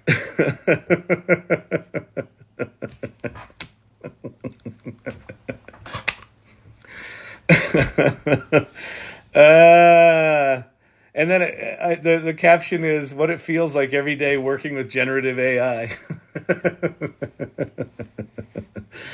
So if you want to read this article, I'm actually really happy with this article. The basic idea that one of the things I talk about a lot in here is just go play with AI, just go play with it. And I think people are a little weirded out by that, like, well, oh, thank you very much. You know, I think I have to learn it. It's a technology. It's a tool. It's AI. It's this important thing. And I got to, no, just go play. Just go play. Because everything that you learn will be some augmentation to who you are and some amplification of who you are, and it will feed your work in non-intuitive, weird ways. This stuff is, we're entering a weirdness, and so by engaging with AI with a playful curiosity, you won't take it too seriously because it's going to get surreal very, very fast. And the more nimble you can be with sort of bouncing between different tools and learning how to use them and playing like joyfully between these different things and kind of forgiving the imperfections of it, it will serve you. So that's what that article's about. So. There's a nice little balloon. That's a little balloon. Oh, you know what I'll show you while I have the screen up here? A couple of folks were asking about. I don't get the Larry the Hedgehog reference. OpenAI. So if you go to openai.com/DALL-E2 or DALL DALL-E-3 DALL-E3 openai.com/DALL-E-3. That'll take you to this page. So this was announced 3 days ago. It's just going to show up if you're a ChatGPT Plus member. If you're paying the $20 a month, you're going to get access to this first. This will also show up in Bing's image generation. So right now, if you go to Bing and you say, make me an image of a hedgehog, it'll do it. It'll be fine. But that's DALL-E 2. And DALL-E 2 sucks. It's just not good. You know, Bing continues to disappoint. And DALL-E 2 is their image generation engine. But it's going to have this in it. This looks remarkable. So, couple of things about this that I'll show you right now. And then I'll show you Larry the Hedgehog at the bottom. Which is where that reference came from. So one of the things that this thing does well is details. So see all that stuff, okay? And now I'm going to read you the prompt. An illustration of an avocado sitting in a therapist's chair, check. Saying, I just feel so empty inside. Check. It did that text. The text is perfect. It doesn't look weird. It's like well aligned. With a pit-sized hole in its center. So if you were just drawing an avocado, it wouldn't be a hole. It would be the pit would be there, right? No, there's a pit-sized hole. Done. Check. The therapist is a spoon. Check. Scribbles notes. Check. So DALL-E 3 is really good at taking instructions and detailed instructions and incorporating them all. This one's wild. A 2D animation of folk music band composed of anthropomorphic autumn leaves, each playing traditional bluegrass instruments. Those are all traditional bluegrass instruments. Amid a rustic forest setting, dappled with the soft light of a harvest moon. So, yep. It did that. So this is what's coming. And this is not coming like a year from now. This is coming like, I don't know, a week or two. This is another one that's just gorgeous. Let me zoom in on her. So she's a dancer. Look at the dress, like all this sort of porcelain looking stuff. And then look at the prompt here is insane. In front of a deep black backdrop, a figure of middle years, her Tongan skin, rich and glowing, is captured mid-twirl, her curly hair flowing like a storm behind her. Her attire resembles a whirlwind of marble and porcelain fragments illuminated by the gleam of scattered porcelain shards, creating a dreamlike atmosphere. The dancer manages to appear fragmented, yet maintains a harmonious, fluid form. Holy shit. It's just amazing. So that's that stuff.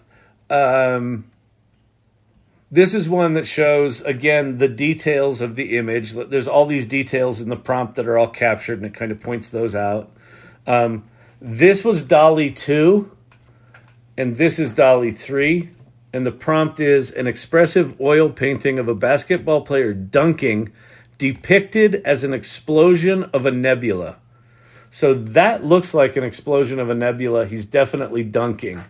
This looks like a blob, and he's about as far from the rim as you can be. Maybe he half dunked, but you know, he is not dunking. He is dunking, right? So what they call the coherence here is really good. It's going to be native within GPT-4. And GPT-4 will help you be able to do the prompting. And then this is where Larry the Hedgehog came from. And this is why we were joking the other night, and someone said something, and then on the Discord in the Irregulars channel, someone made an image of a hedgehog by a cemetery gravestone that said Larry. And so I said it was Lenny at Larry's grave. And so that started the whole thing where Larry's dead and Lenny's his brother and Laura. And then we came up with a whole thing where we could do a whole story where all of the words begin with the letter L, and it was just all that. But check this out. So one of the things, if you've played with Midjourney or any of these things, one of the things that's very frustrating, and it's very hard to do, you can do it in some tools sometimes, is if you create a character that you like, replicating that character across prompts is effectively impossible. It sucks really bad. So watch this video, and I'll pause it here in a second to show you something.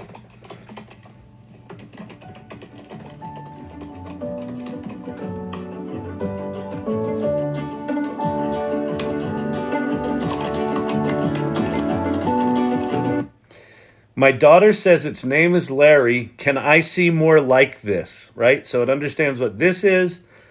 It understands its name is Larry. So it understands that the hedgehog that I picked out of that lineup of 4 is the one I'm talking about, and its name is Larry. And so watch the interaction from this point forward.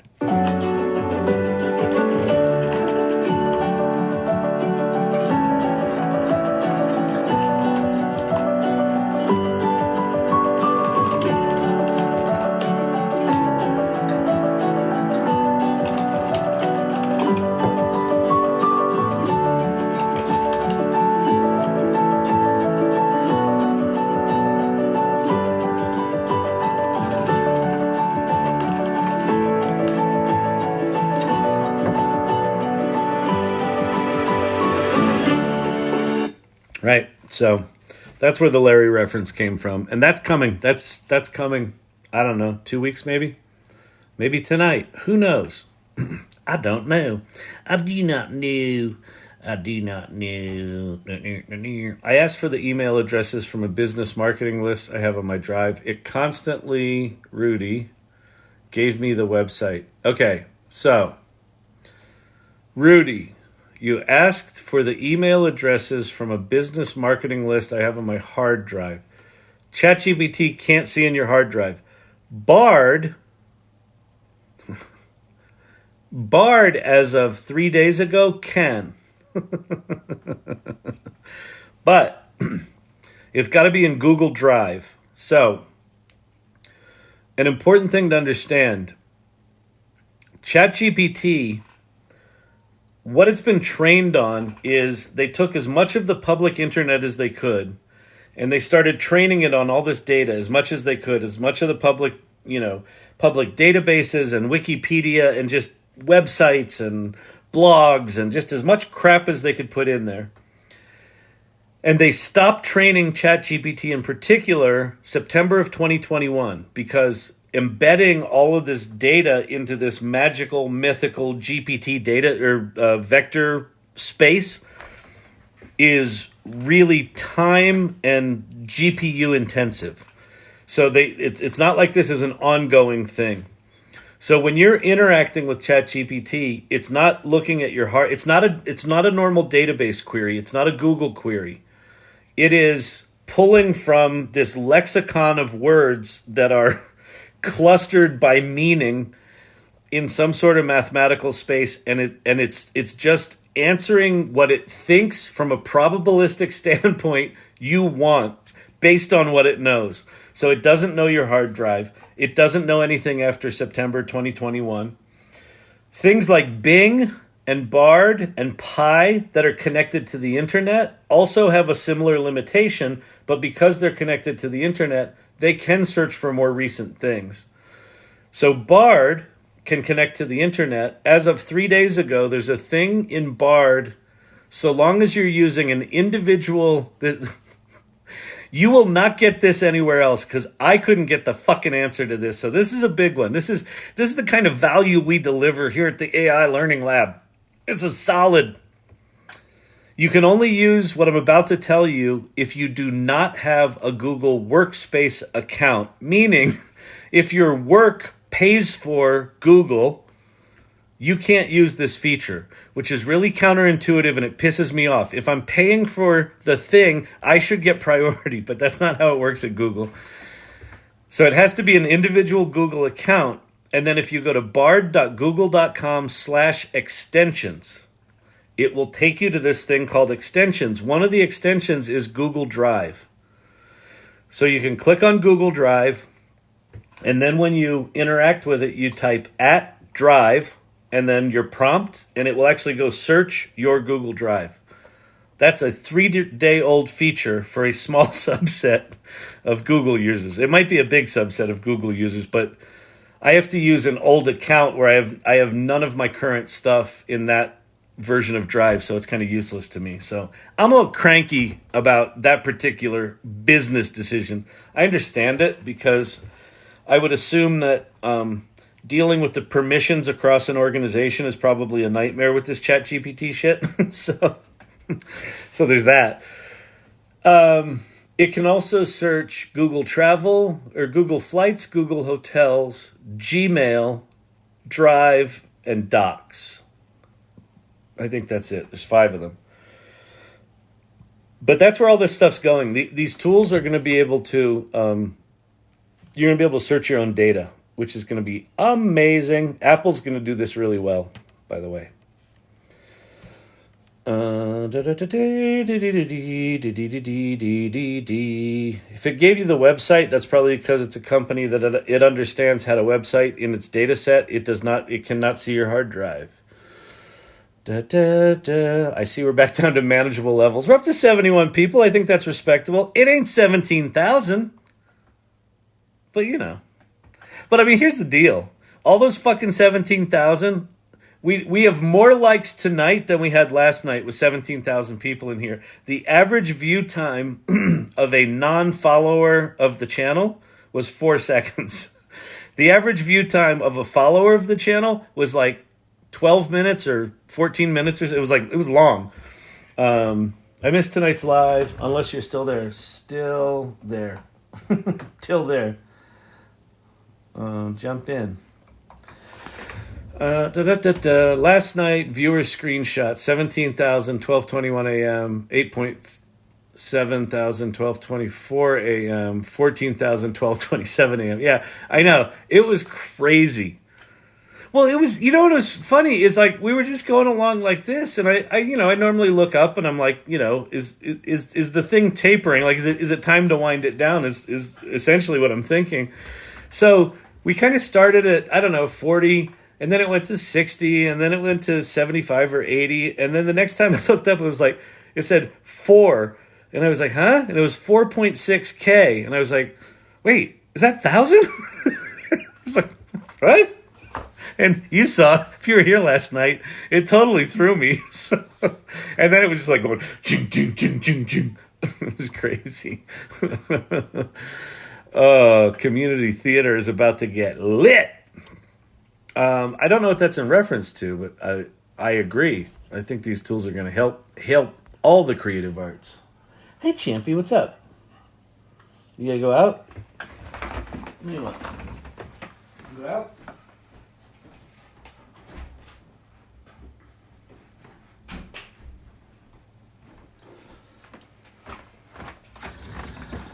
Sometimes a dog's got to do what a dog's got to do. You know what I mean? All right. Yes, can I play DJ in the movie? Yes, you can. Yeah. The community theater thing. was was based on our little creative writing thing. Yeah, exactly.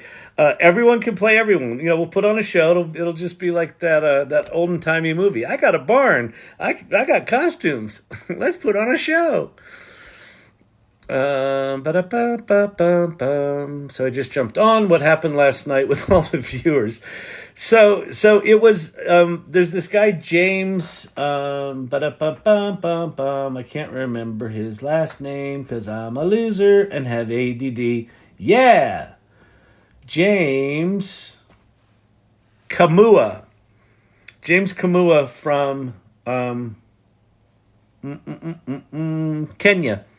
And he's been in before. He's a fan of the channel. And James last night, like, the numbers went crazy. And I'm like, what the hell's going on? And James like, I did that.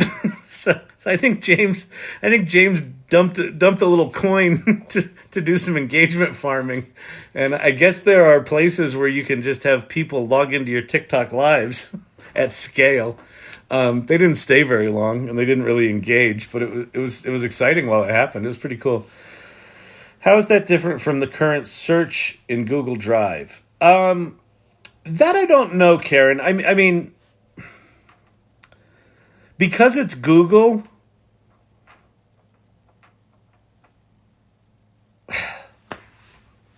here, Karen, you bring up a good point. Here's my strong instinct. My strong instinct. Hang on, I'm thirsty. My throat just closed up. My strong instinct, and this could be wrong, I'm pulling this out of my ass. If Pate's in here, he might know. Pate works for Google. My strong instinct is that what they're probably doing with these extensions right now is doing some form of a Google search and then taking that Google search and tossing it into the large language model to put it in plain English. So rather than just giving you a list of links, it's probably incorporating some of what it found with a Google search.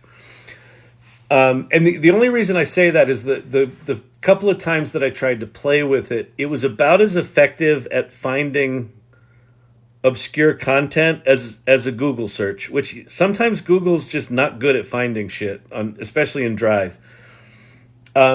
So I kind of had a similar experience. So my guess is that they might be doing a semantic search as the first pass and then incorporating those results into a large language model query and then giving you something that looks like a GPT-like response. I don't know what this Gemini thing is all about, but I have a feeling Gemini's been trained on a lot. I have a feeling it's been trained on YouTube. I have a feeling it's been trained on all the Google searches. I have a feeling in some way or other it's probably been trained on some amount of Drive data and Docs data and Sheets data. Of course, they would never steal our data. Definitely not. They would never do that. All of your data is safe with them. They're definitely not selling it. Pay attention to Google, because a couple of things about Google. They invented the transformer. They invented the core technology that makes all of these tools that we're talking about on this channel possible. They kind of backed off it because I think they knew it might threaten their business model, and so they kind of sat back. And then when ChatGPT came out and was a big hit, Google went into red alert mode. They brought back Sergey and Larry and said, help! We kind of fucked up. So for 6 months of this year, Bard was laughably bad. And then Bard got good. It's not great, but Bard right now is in the neighborhood of GPT 3.5. It's connected to the internet, and you can tell it's got some solid technology behind it. Gemini, they're claiming, Gemini is their new underlying large language model. They're claiming is I've heard two different numbers, 5 times better and 20 times better than GPT-4. I doubt that very seriously, but even if it's as good as GPT-4, that's a big deal. So the tools that are rolled into the Office suite right now, like Google Docs and Google Sheets and things like that, are very rudimentary. They're very weak. The extensions for Bard right now are kind of, in this janky pieces of shit territory. Pay attention to Google. I have a feeling it's going to get very good very fast from them, because they are throwing much money at it and many engineers at it, and they invented this shit. So they've got plenty of GPUs to be training this stuff. As does Meta, as does Microsoft and OpenAI, as does Anthropic, as does Inflection. So there's some cool shit coming, but I have a feeling we're gonna see dramatic improvements in Google's technology by the end of the year. So pay close attention. How was Lenny killed? Was his drink spiked? Oh, Steve-O with the dad humor.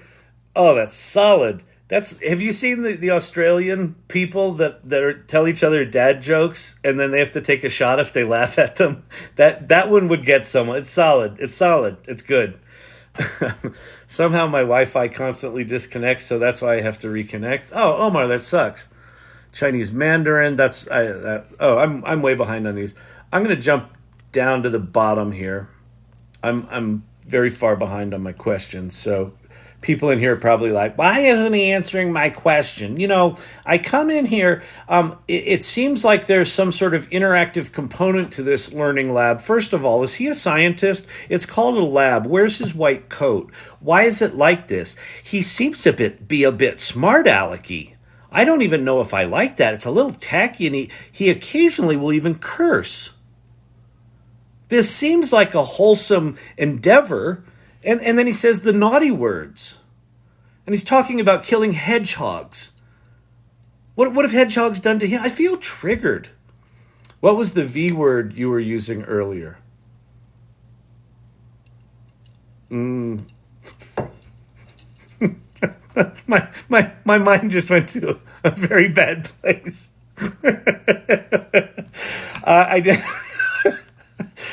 I don't think I was using that V word. I do not know. I do not know, Bubbles, what my V word was. Vernacular? Anyone? V is for... Oh, vector. Vector, yes. Yes, the V word, vector. Why would you assume it would be something other than vector, you naughty, naughty people? Good Lord.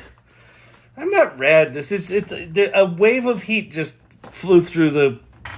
Just listen. Leave me alone, people. Stop picking on me. Oh, man. Oh, we're having a good time tonight. The V word, vector. Yes, the vector monologues. Exactly.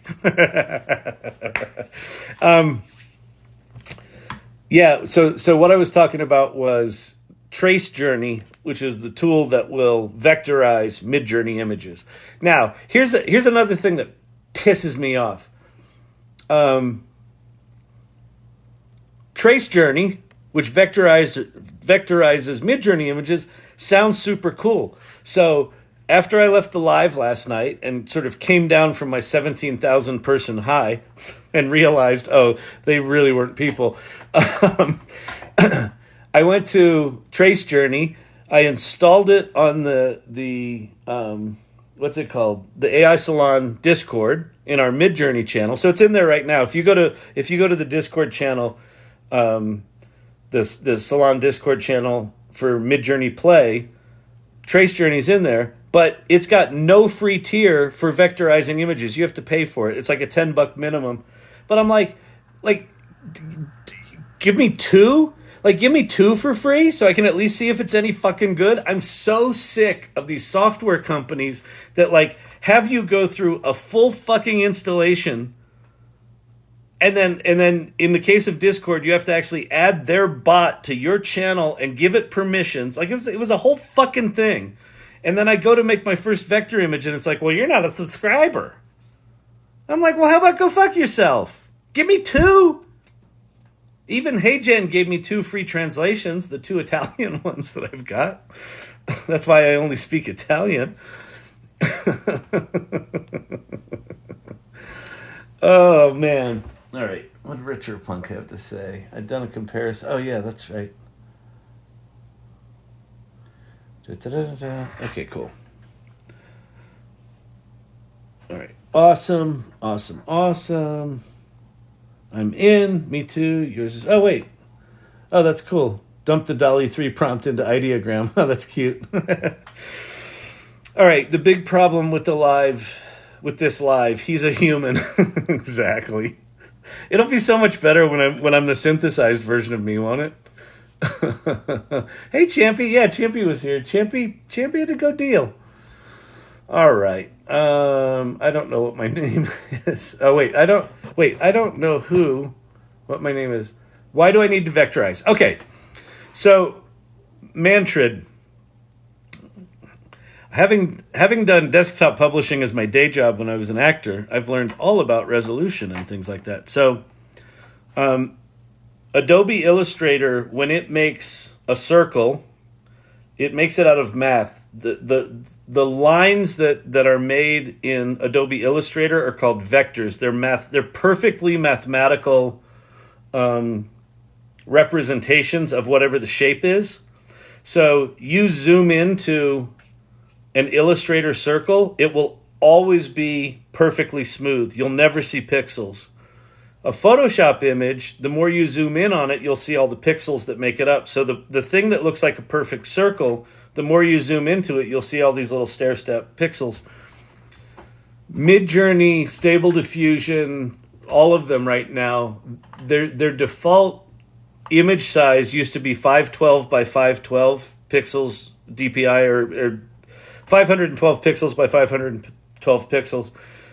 Now they're doing 1024 by 1024, so 1,000 pixels. But if you were to print that out, you could really only print that out to, like, I don't know, a 3 or 4 inch square before you would start to see kind of softness and pixelization. And if you tried to print it really big, it would just look like shit.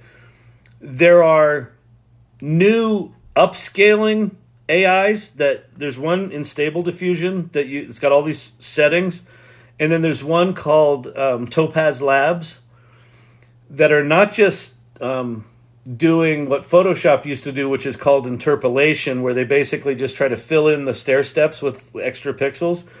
What's happening with these new upscalers is they're adding new detail, but it's still a pixelized image. What vectorization does is it turns it into those hard lines.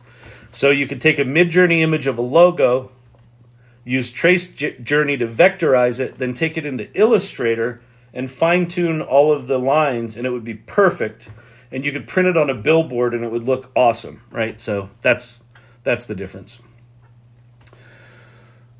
Don't ask me to explain the other V word.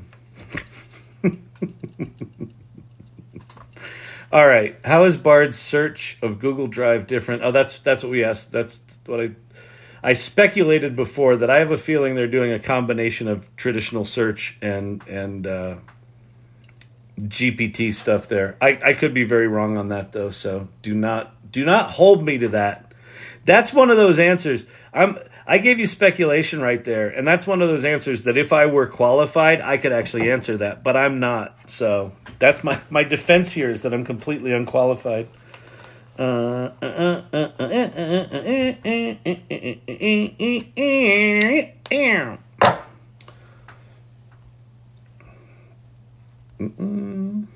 we're at 40K. We're actually up to 42 now.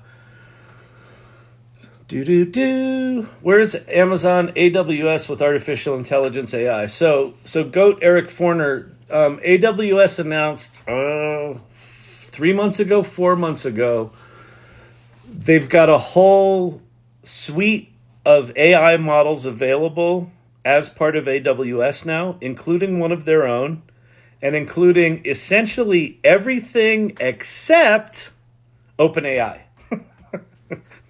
Because Microsoft's their big competitor on the cloud business, right? Microsoft has Azure, and they are deeply in bed with OpenAI. So AWS went, we'll support everyone else. Go fuck yourself, OpenAI. So they're there. I heard I heard two things. One, I heard here in the live. I heard that they're going to come out with an Alexa that actually is like Pi, that you can talk to it. It's not hard coded Alexa like Siri and Alexa right now are these hard coded piles of garbage. So I think Alexa is going to get better. And then I kind of recall hearing that AWS is going to do a ChatGPT like thing. Although, you know what? That might have been today. I was listening to the Marketing AI Institute's podcast today, and I think they were talking about Meta. I think Meta's coming out with a ChatGPT like thing that they're claiming is going to be as good as ChatGPT 4. Everyone's claiming it's going to be better than ChatGPT 4. They have to say that. But anyway, AWS is in the game. They're just more on the... So remember, well, I don't know how long you've been here tonight, but if you've been in these things before. When I talk about that inflection point of this channel is kind of from November 30th, 2022 forward, and you know, the sort of whole history of machine learning and you know, development and engineering and research, that's really not this channel. That's the shit that came before. A lot of AWS, what they're doing right now is living more on the machine learning side of this thing. So if you want to be building applications, doing things internally, like I've got a proposal right now out to a big pharma company, and we're going to be doing that on AWS. So we'll be building on that infrastructure. But that's not what this channel's about. So when they do a fancy Alexa, then they'll be entering this space. They're just not there yet. This is just the beginning, and it's mind-blowing for their starting point. That's one of the things that Paul Raitzer says, and that I say all the time as well, is, and Ethan Mollick says this too, these tools are the worst they will ever be. They're the worst they will ever be. I just feel empty. in the Irregulars channel in the Salon Discord, there's a good conversation going on with the avocado. So we've now moved from hedgehogs to empty avocados. Oh my God, this is fun. What time is it? 10:13. I got to do a little bit. It's Saturday night. I got to go soon. Let's see. No, you're not. We've been pining like crazy. What was the V word you were using earlier? Thank you, Sky Jimbo. I appreciate that. I didn't quite see what it was. Was it a pizza or I don't know what it was, but it was cool. Thank you. The big problem with this live, he's a human. There's many problems with this live. V is for vector. The V word. You're very red. The vector monologues. Vectorized. That was it. Oh, man. Velour. That was not it. Velour's a good one. We learned it from watching you, Dad. Oh, what's that? I missed the damn day. I missed on the damn day. Velvet. We're gonna go tonight. Last night. We're gonna go tonight. Last night, 17K. Yeah, Ion China. That was not the 17,000 people last night. Were likely people, but I think they were an engagement farm. There was very little interaction with the channel. Like additional followers only went up like I don't know 70 or 80 people. I figured with 17,000 people, you know, I'd sort of flip in and I'd be at 50,000 followers. No, there was that was some sort of engagement farming situation. It was fun though. It was really fun. It threw everyone for a loop. Like the mods were like, "What the fuck is going on here?" I'm like, I don't know. Oh man. The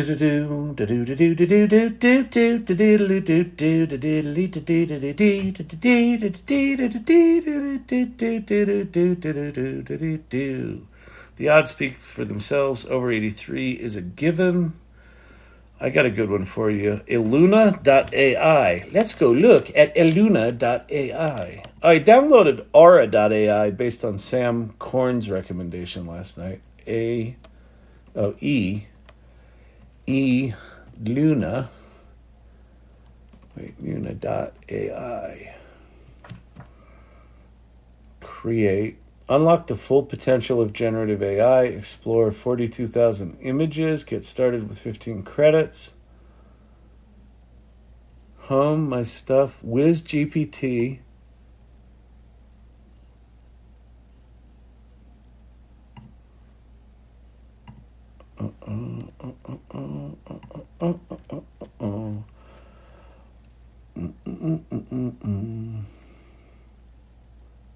Yeah, I'll receive product updates. AI tools, text to image, reimagine, motion blend.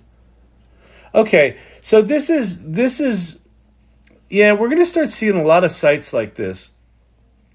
There's a company called Descript that kind of does this for video.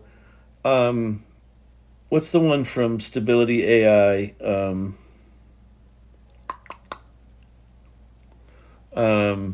Something.co. I don't have it in my list, do I? I did, but I got rid of it.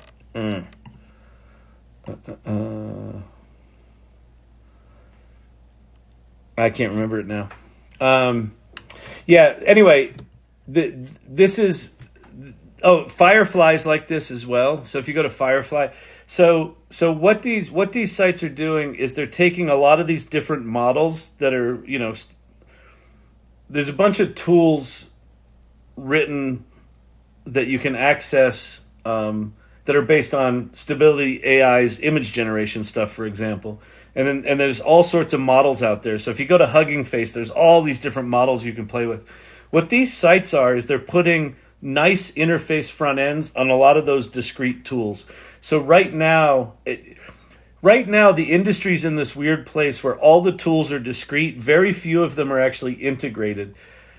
I think this is a very temporary phase because what's going to happen is the more sophisticated versions of these models, like GPT-4 and DALL-E 3, are going to be really tightly integrated.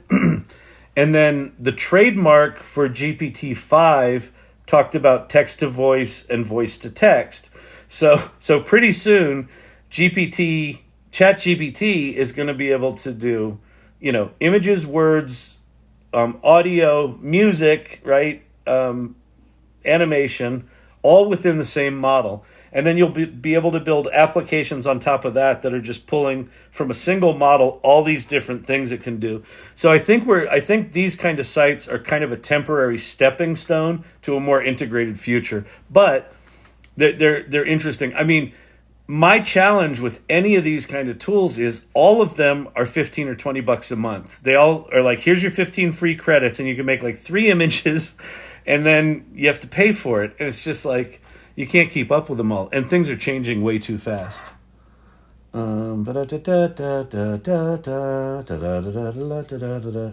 Dolly.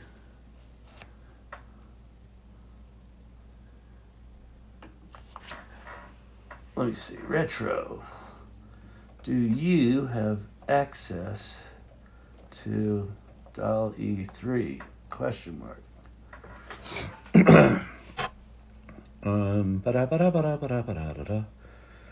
Janet Jackson, it's coming, just announced. I don't know what that's about.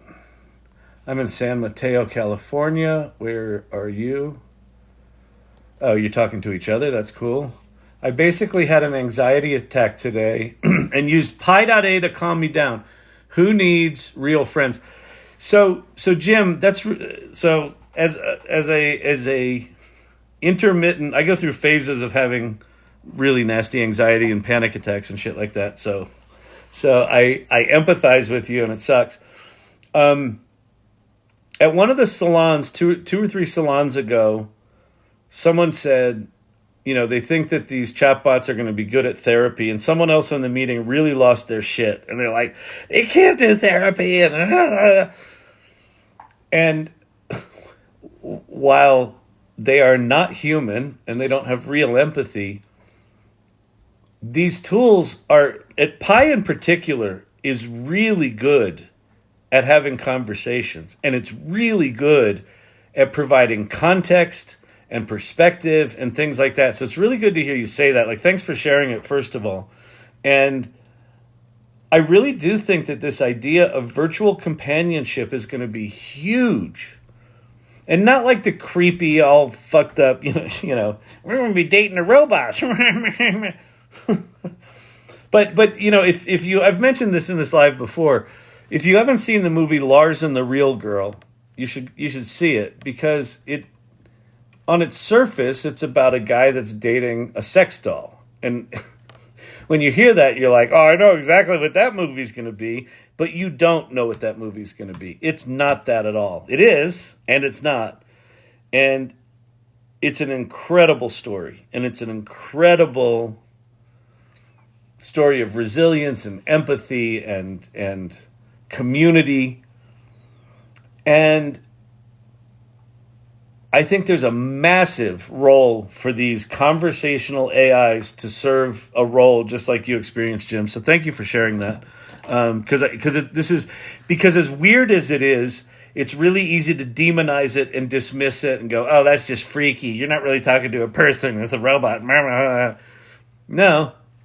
If you haven't played with, seriously, if you're on here and you haven't tried, go to pi.ai, or ideally get the Pi app. On the App Store, search for Pi Personal Assistant. The company is Inflection.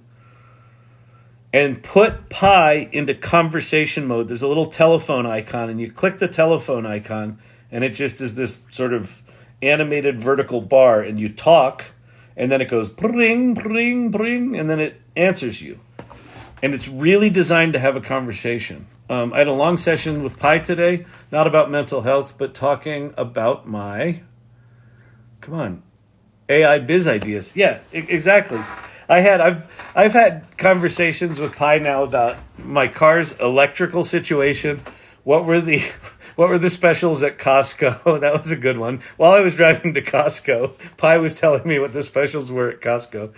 I'm on the AI therapist side. The DSM-5 is the wrong way about mental health issues anyway. Yeah, and it's, are these things going to be a replacement for human interaction? Absolutely not. But let's take it out of mental health for a moment, because I think you get into weird slippery slopes when you start dealing with people harming themselves. But let's take something in the medical space, physical therapist.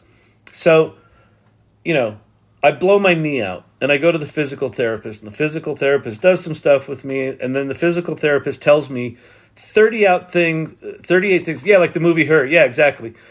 The physical therapist tells me 38 things that I need to remember between now and our next meeting. And here's the exercises, and here's how you breathe, and here's how you do this, and here's how you do that. And then I leave, and I wasn't listening to her anyway.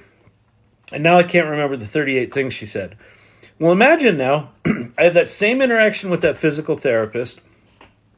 And at the end of the session, she tells me the 38 things, and she goes, if you don't remember them, that's okay. I've got a virtual version of me that's available 24/7. You can talk to it anytime. It knows your history. It knows my exercises. It knows what I've recommended. And you can ask it anything about your recovery. And anything that you ask it, it will summarize and tell me what you guys talked about. And if in talking to the virtual me, it determines that I need to be involved, it will let me know, and I'll call you within an hour, whatever it might be, any time of day. Imagine that. Imagine a physical therapist being able to expand their quality of service to 24/7, where maybe they get paid for those interactions, and then just move that across, every modality of care, including mental health. I think that is something that's really interesting. GPT-4 is a great therapy for mathematicians. I struggle. Oh, how I struggle. That's awesome. No one understands tensors. Exactly. Her was a great movie. I enjoyed Tom Hanks and Finch. Never dated one, but had a crush on Rosie the robot maid in the Jetsons. That's really funny. I said, what was that one about the PT? I just missed it, that Karuna had up there. Pi app not in play. Sky Timbo, not PIE, just PI, personal assistant. See if let me see if it's available in Google Play. Is Inflection Pi app in Android store?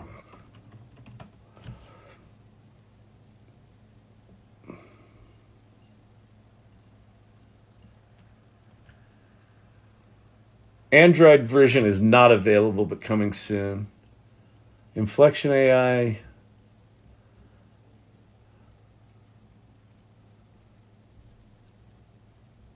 An Android version is coming soon. When was this written? September 1st. Okay, so yeah, so it's only for iOS right now. Thanks for pointing that out. I'm on the AI therapist side. The DSM-5 is Pi on Android. It is not, but Pi is, so you can just go to pi.ai on Android in a browser. And this is a bit of a pain in the ass to get into voice mode, but I think you can do it. Okay, that's very helpful information. Based on what you've told me, it sounds like you would need to charge sales tax on the painting. Since you're selling the painting as a business and it's being shipped by you, that means that you're responsible for collecting and remitting the sales tax to the state of Missouri. There may be some additional rules or regulations that apply depending on the specific details of the sale. But generally speaking, you would need...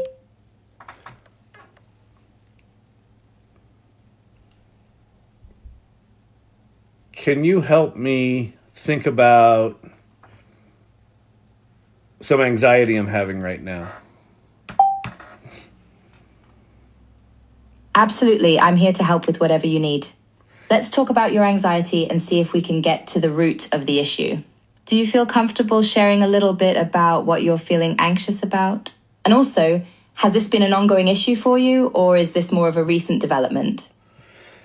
So it's not quite what the mobile experience is. So I'm just sort of putting it in voice mode manually. But I know at some point I got the website to behave like the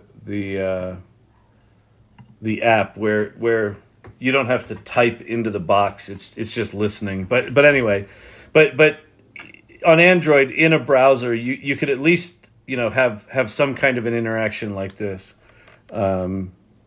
But yeah, but again, Pi. So here's the trick with Pi.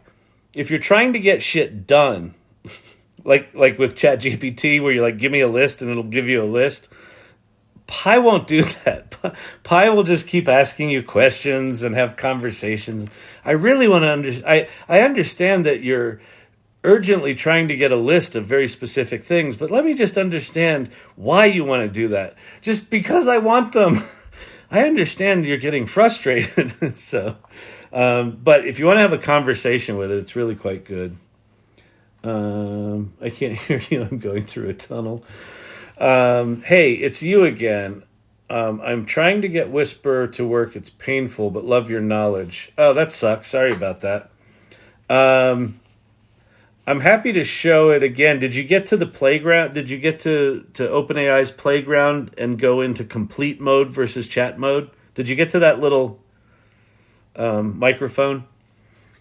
And let me go see, you know what, now that I think about it, is there a web interface for Whisper yet? And I'm going to say OpenAI. Whisper's a free text. Da, da, da, da, da, da, da, da.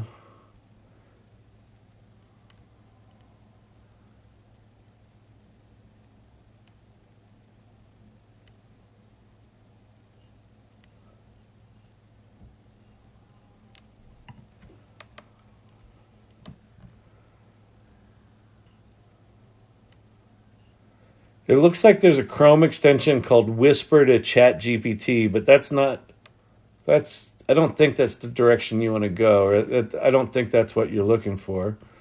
Web UI for Whisper and audio.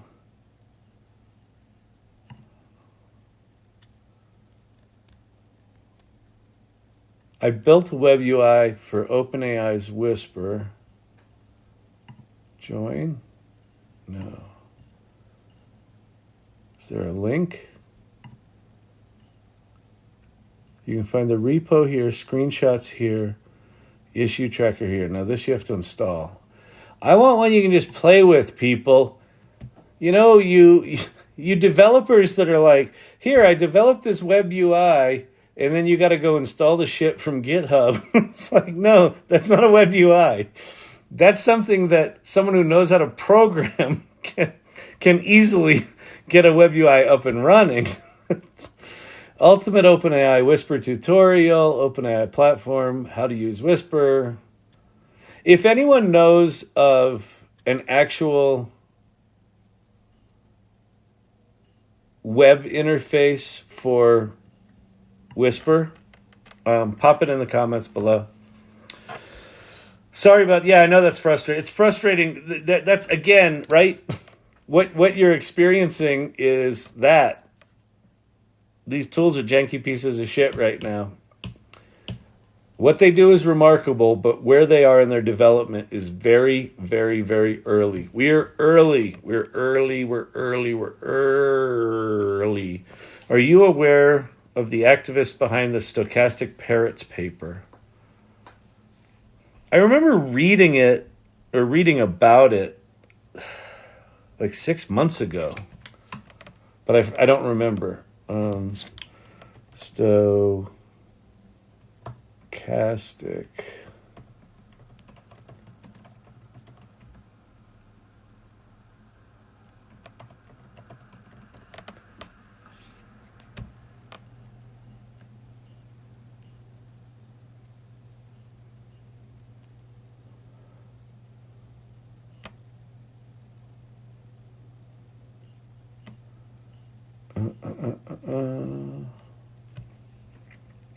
I mean, I'm not aware of the activists behind it, but I understand the concern. I mean, the basic concern is that these large language models, while they seem human, are not. And yes, I agree with that. I don't think they have sentience. I don't think that they have empathy. I don't think that they have feelings. And yet, they behave more empathetically than most humans. They're more capable than most humans. They can respond with nuance and logic, unlike almost all humans in the United States right now. Kyle, as the creator of the janky image, I should have it copyrighted. Can I get royalties? Yes, as soon as we... Well, I'll tell you, if we end up selling the janky pieces of shit T-shirt, absolutely, we'll get you royalties on that. As soon as I start making money on this thing, we can figure out how to split it up. I think at this point, with the amount of hours that I'm putting in, I'm probably pulling in a solid $1.50 an hour, something like that. But I'm not doing this for the money, so. I do use the janky pieces of shit image a lot. It's a good one. Yeah, I mean the emoji is really the reason why to keep using it, because it says everything it needs to say without putting the word shit on the screen. I paid $5 to OpenAI. Oh, that sucks because some other guy recommended it. Oh, wait. Oh, here, Emma. I'm unsure at this point. I'm on a Mac, which is terrible, but I'll keep trying. I managed to get Whisper to run on Google Colab. Okay. Because some other guy recommended it. Yeah. I paid $5 to OpenAI. That's because you need access to the API to get to that, to be able to use that interface. It's all good. The janky will get so much better. It will. I look forward. So Emily. Is it Emily or Emma Lee? Follow along. I didn't have... oh, no. I know what we can do. So let's go to... we're going to go here. So let's go to... There's Champy. Platform.openai.com/playground. Okay. So Emily. if you're here, if you paid them $5, you should be able to get an API key. You've got, an account here. This button right here, switch that from chat to complete. Have you done that? And then in this big window, in the upper right-hand corner, is that little microphone. And so,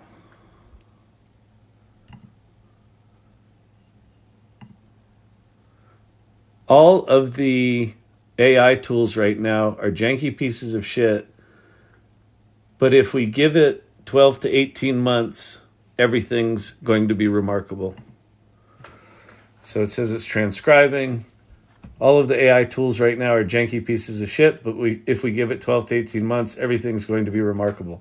So that's working with recording. I don't know. I don't see here any...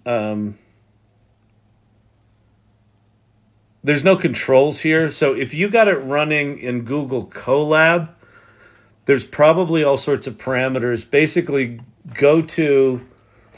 Oh, this is fucking awful right now. Basically, go to documentation and find the Whisper documentation. Because if you have it running in Colab, you can probably do things like time code and things like that.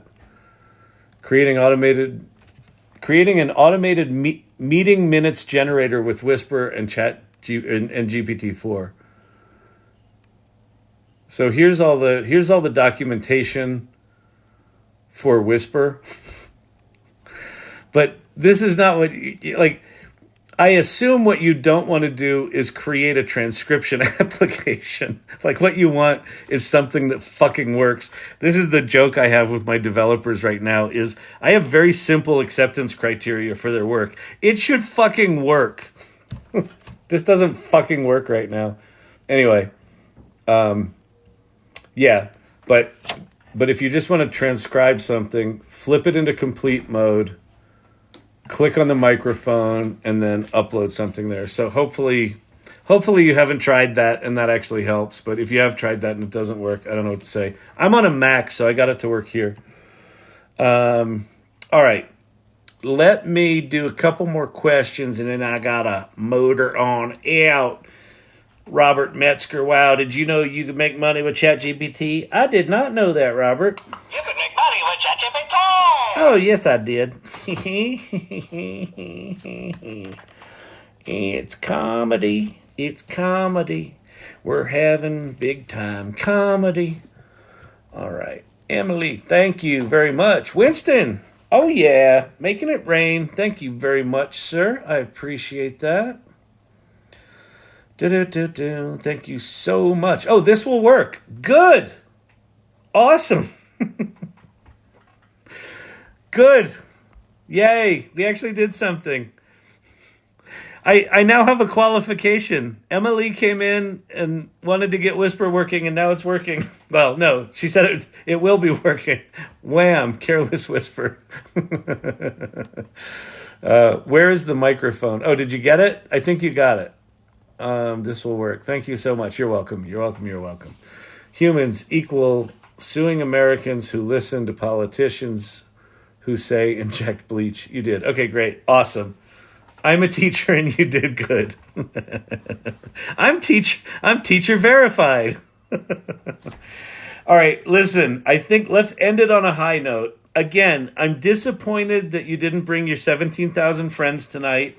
We had a solid 70 for most of the evening, which actually I do prefer. I like this more intimate thing. Really cool hanging out with you all tonight. I know it's kind of low-key tonight. Hope you have a good Saturday night. Go have nachos or tacos or whatever the hell you have now. A whiskey. We'll bring them tomorrow. Yeah, exactly, Forever Hooked. I need... So listen, our goal tomorrow, let's try to go from 70 to 10,000. That seems reasonable. It seems reasonable to me. Just invite your friends. Thank you, Winston. Loving the dangly lights. Good night. It's my anniversary. What did you do on your anniversary? I'm so sorry. I hung out on TikTok with some old dude that looks like Rosie O'Donnell. What is my life coming to? Goodbye, everybody. Thanks for hanging out, everyone. Thanks for those of you who modded tonight and who've been modding. I really, really appreciate it. It makes a big difference. Peace out, everybody. I'll see you tomorrow.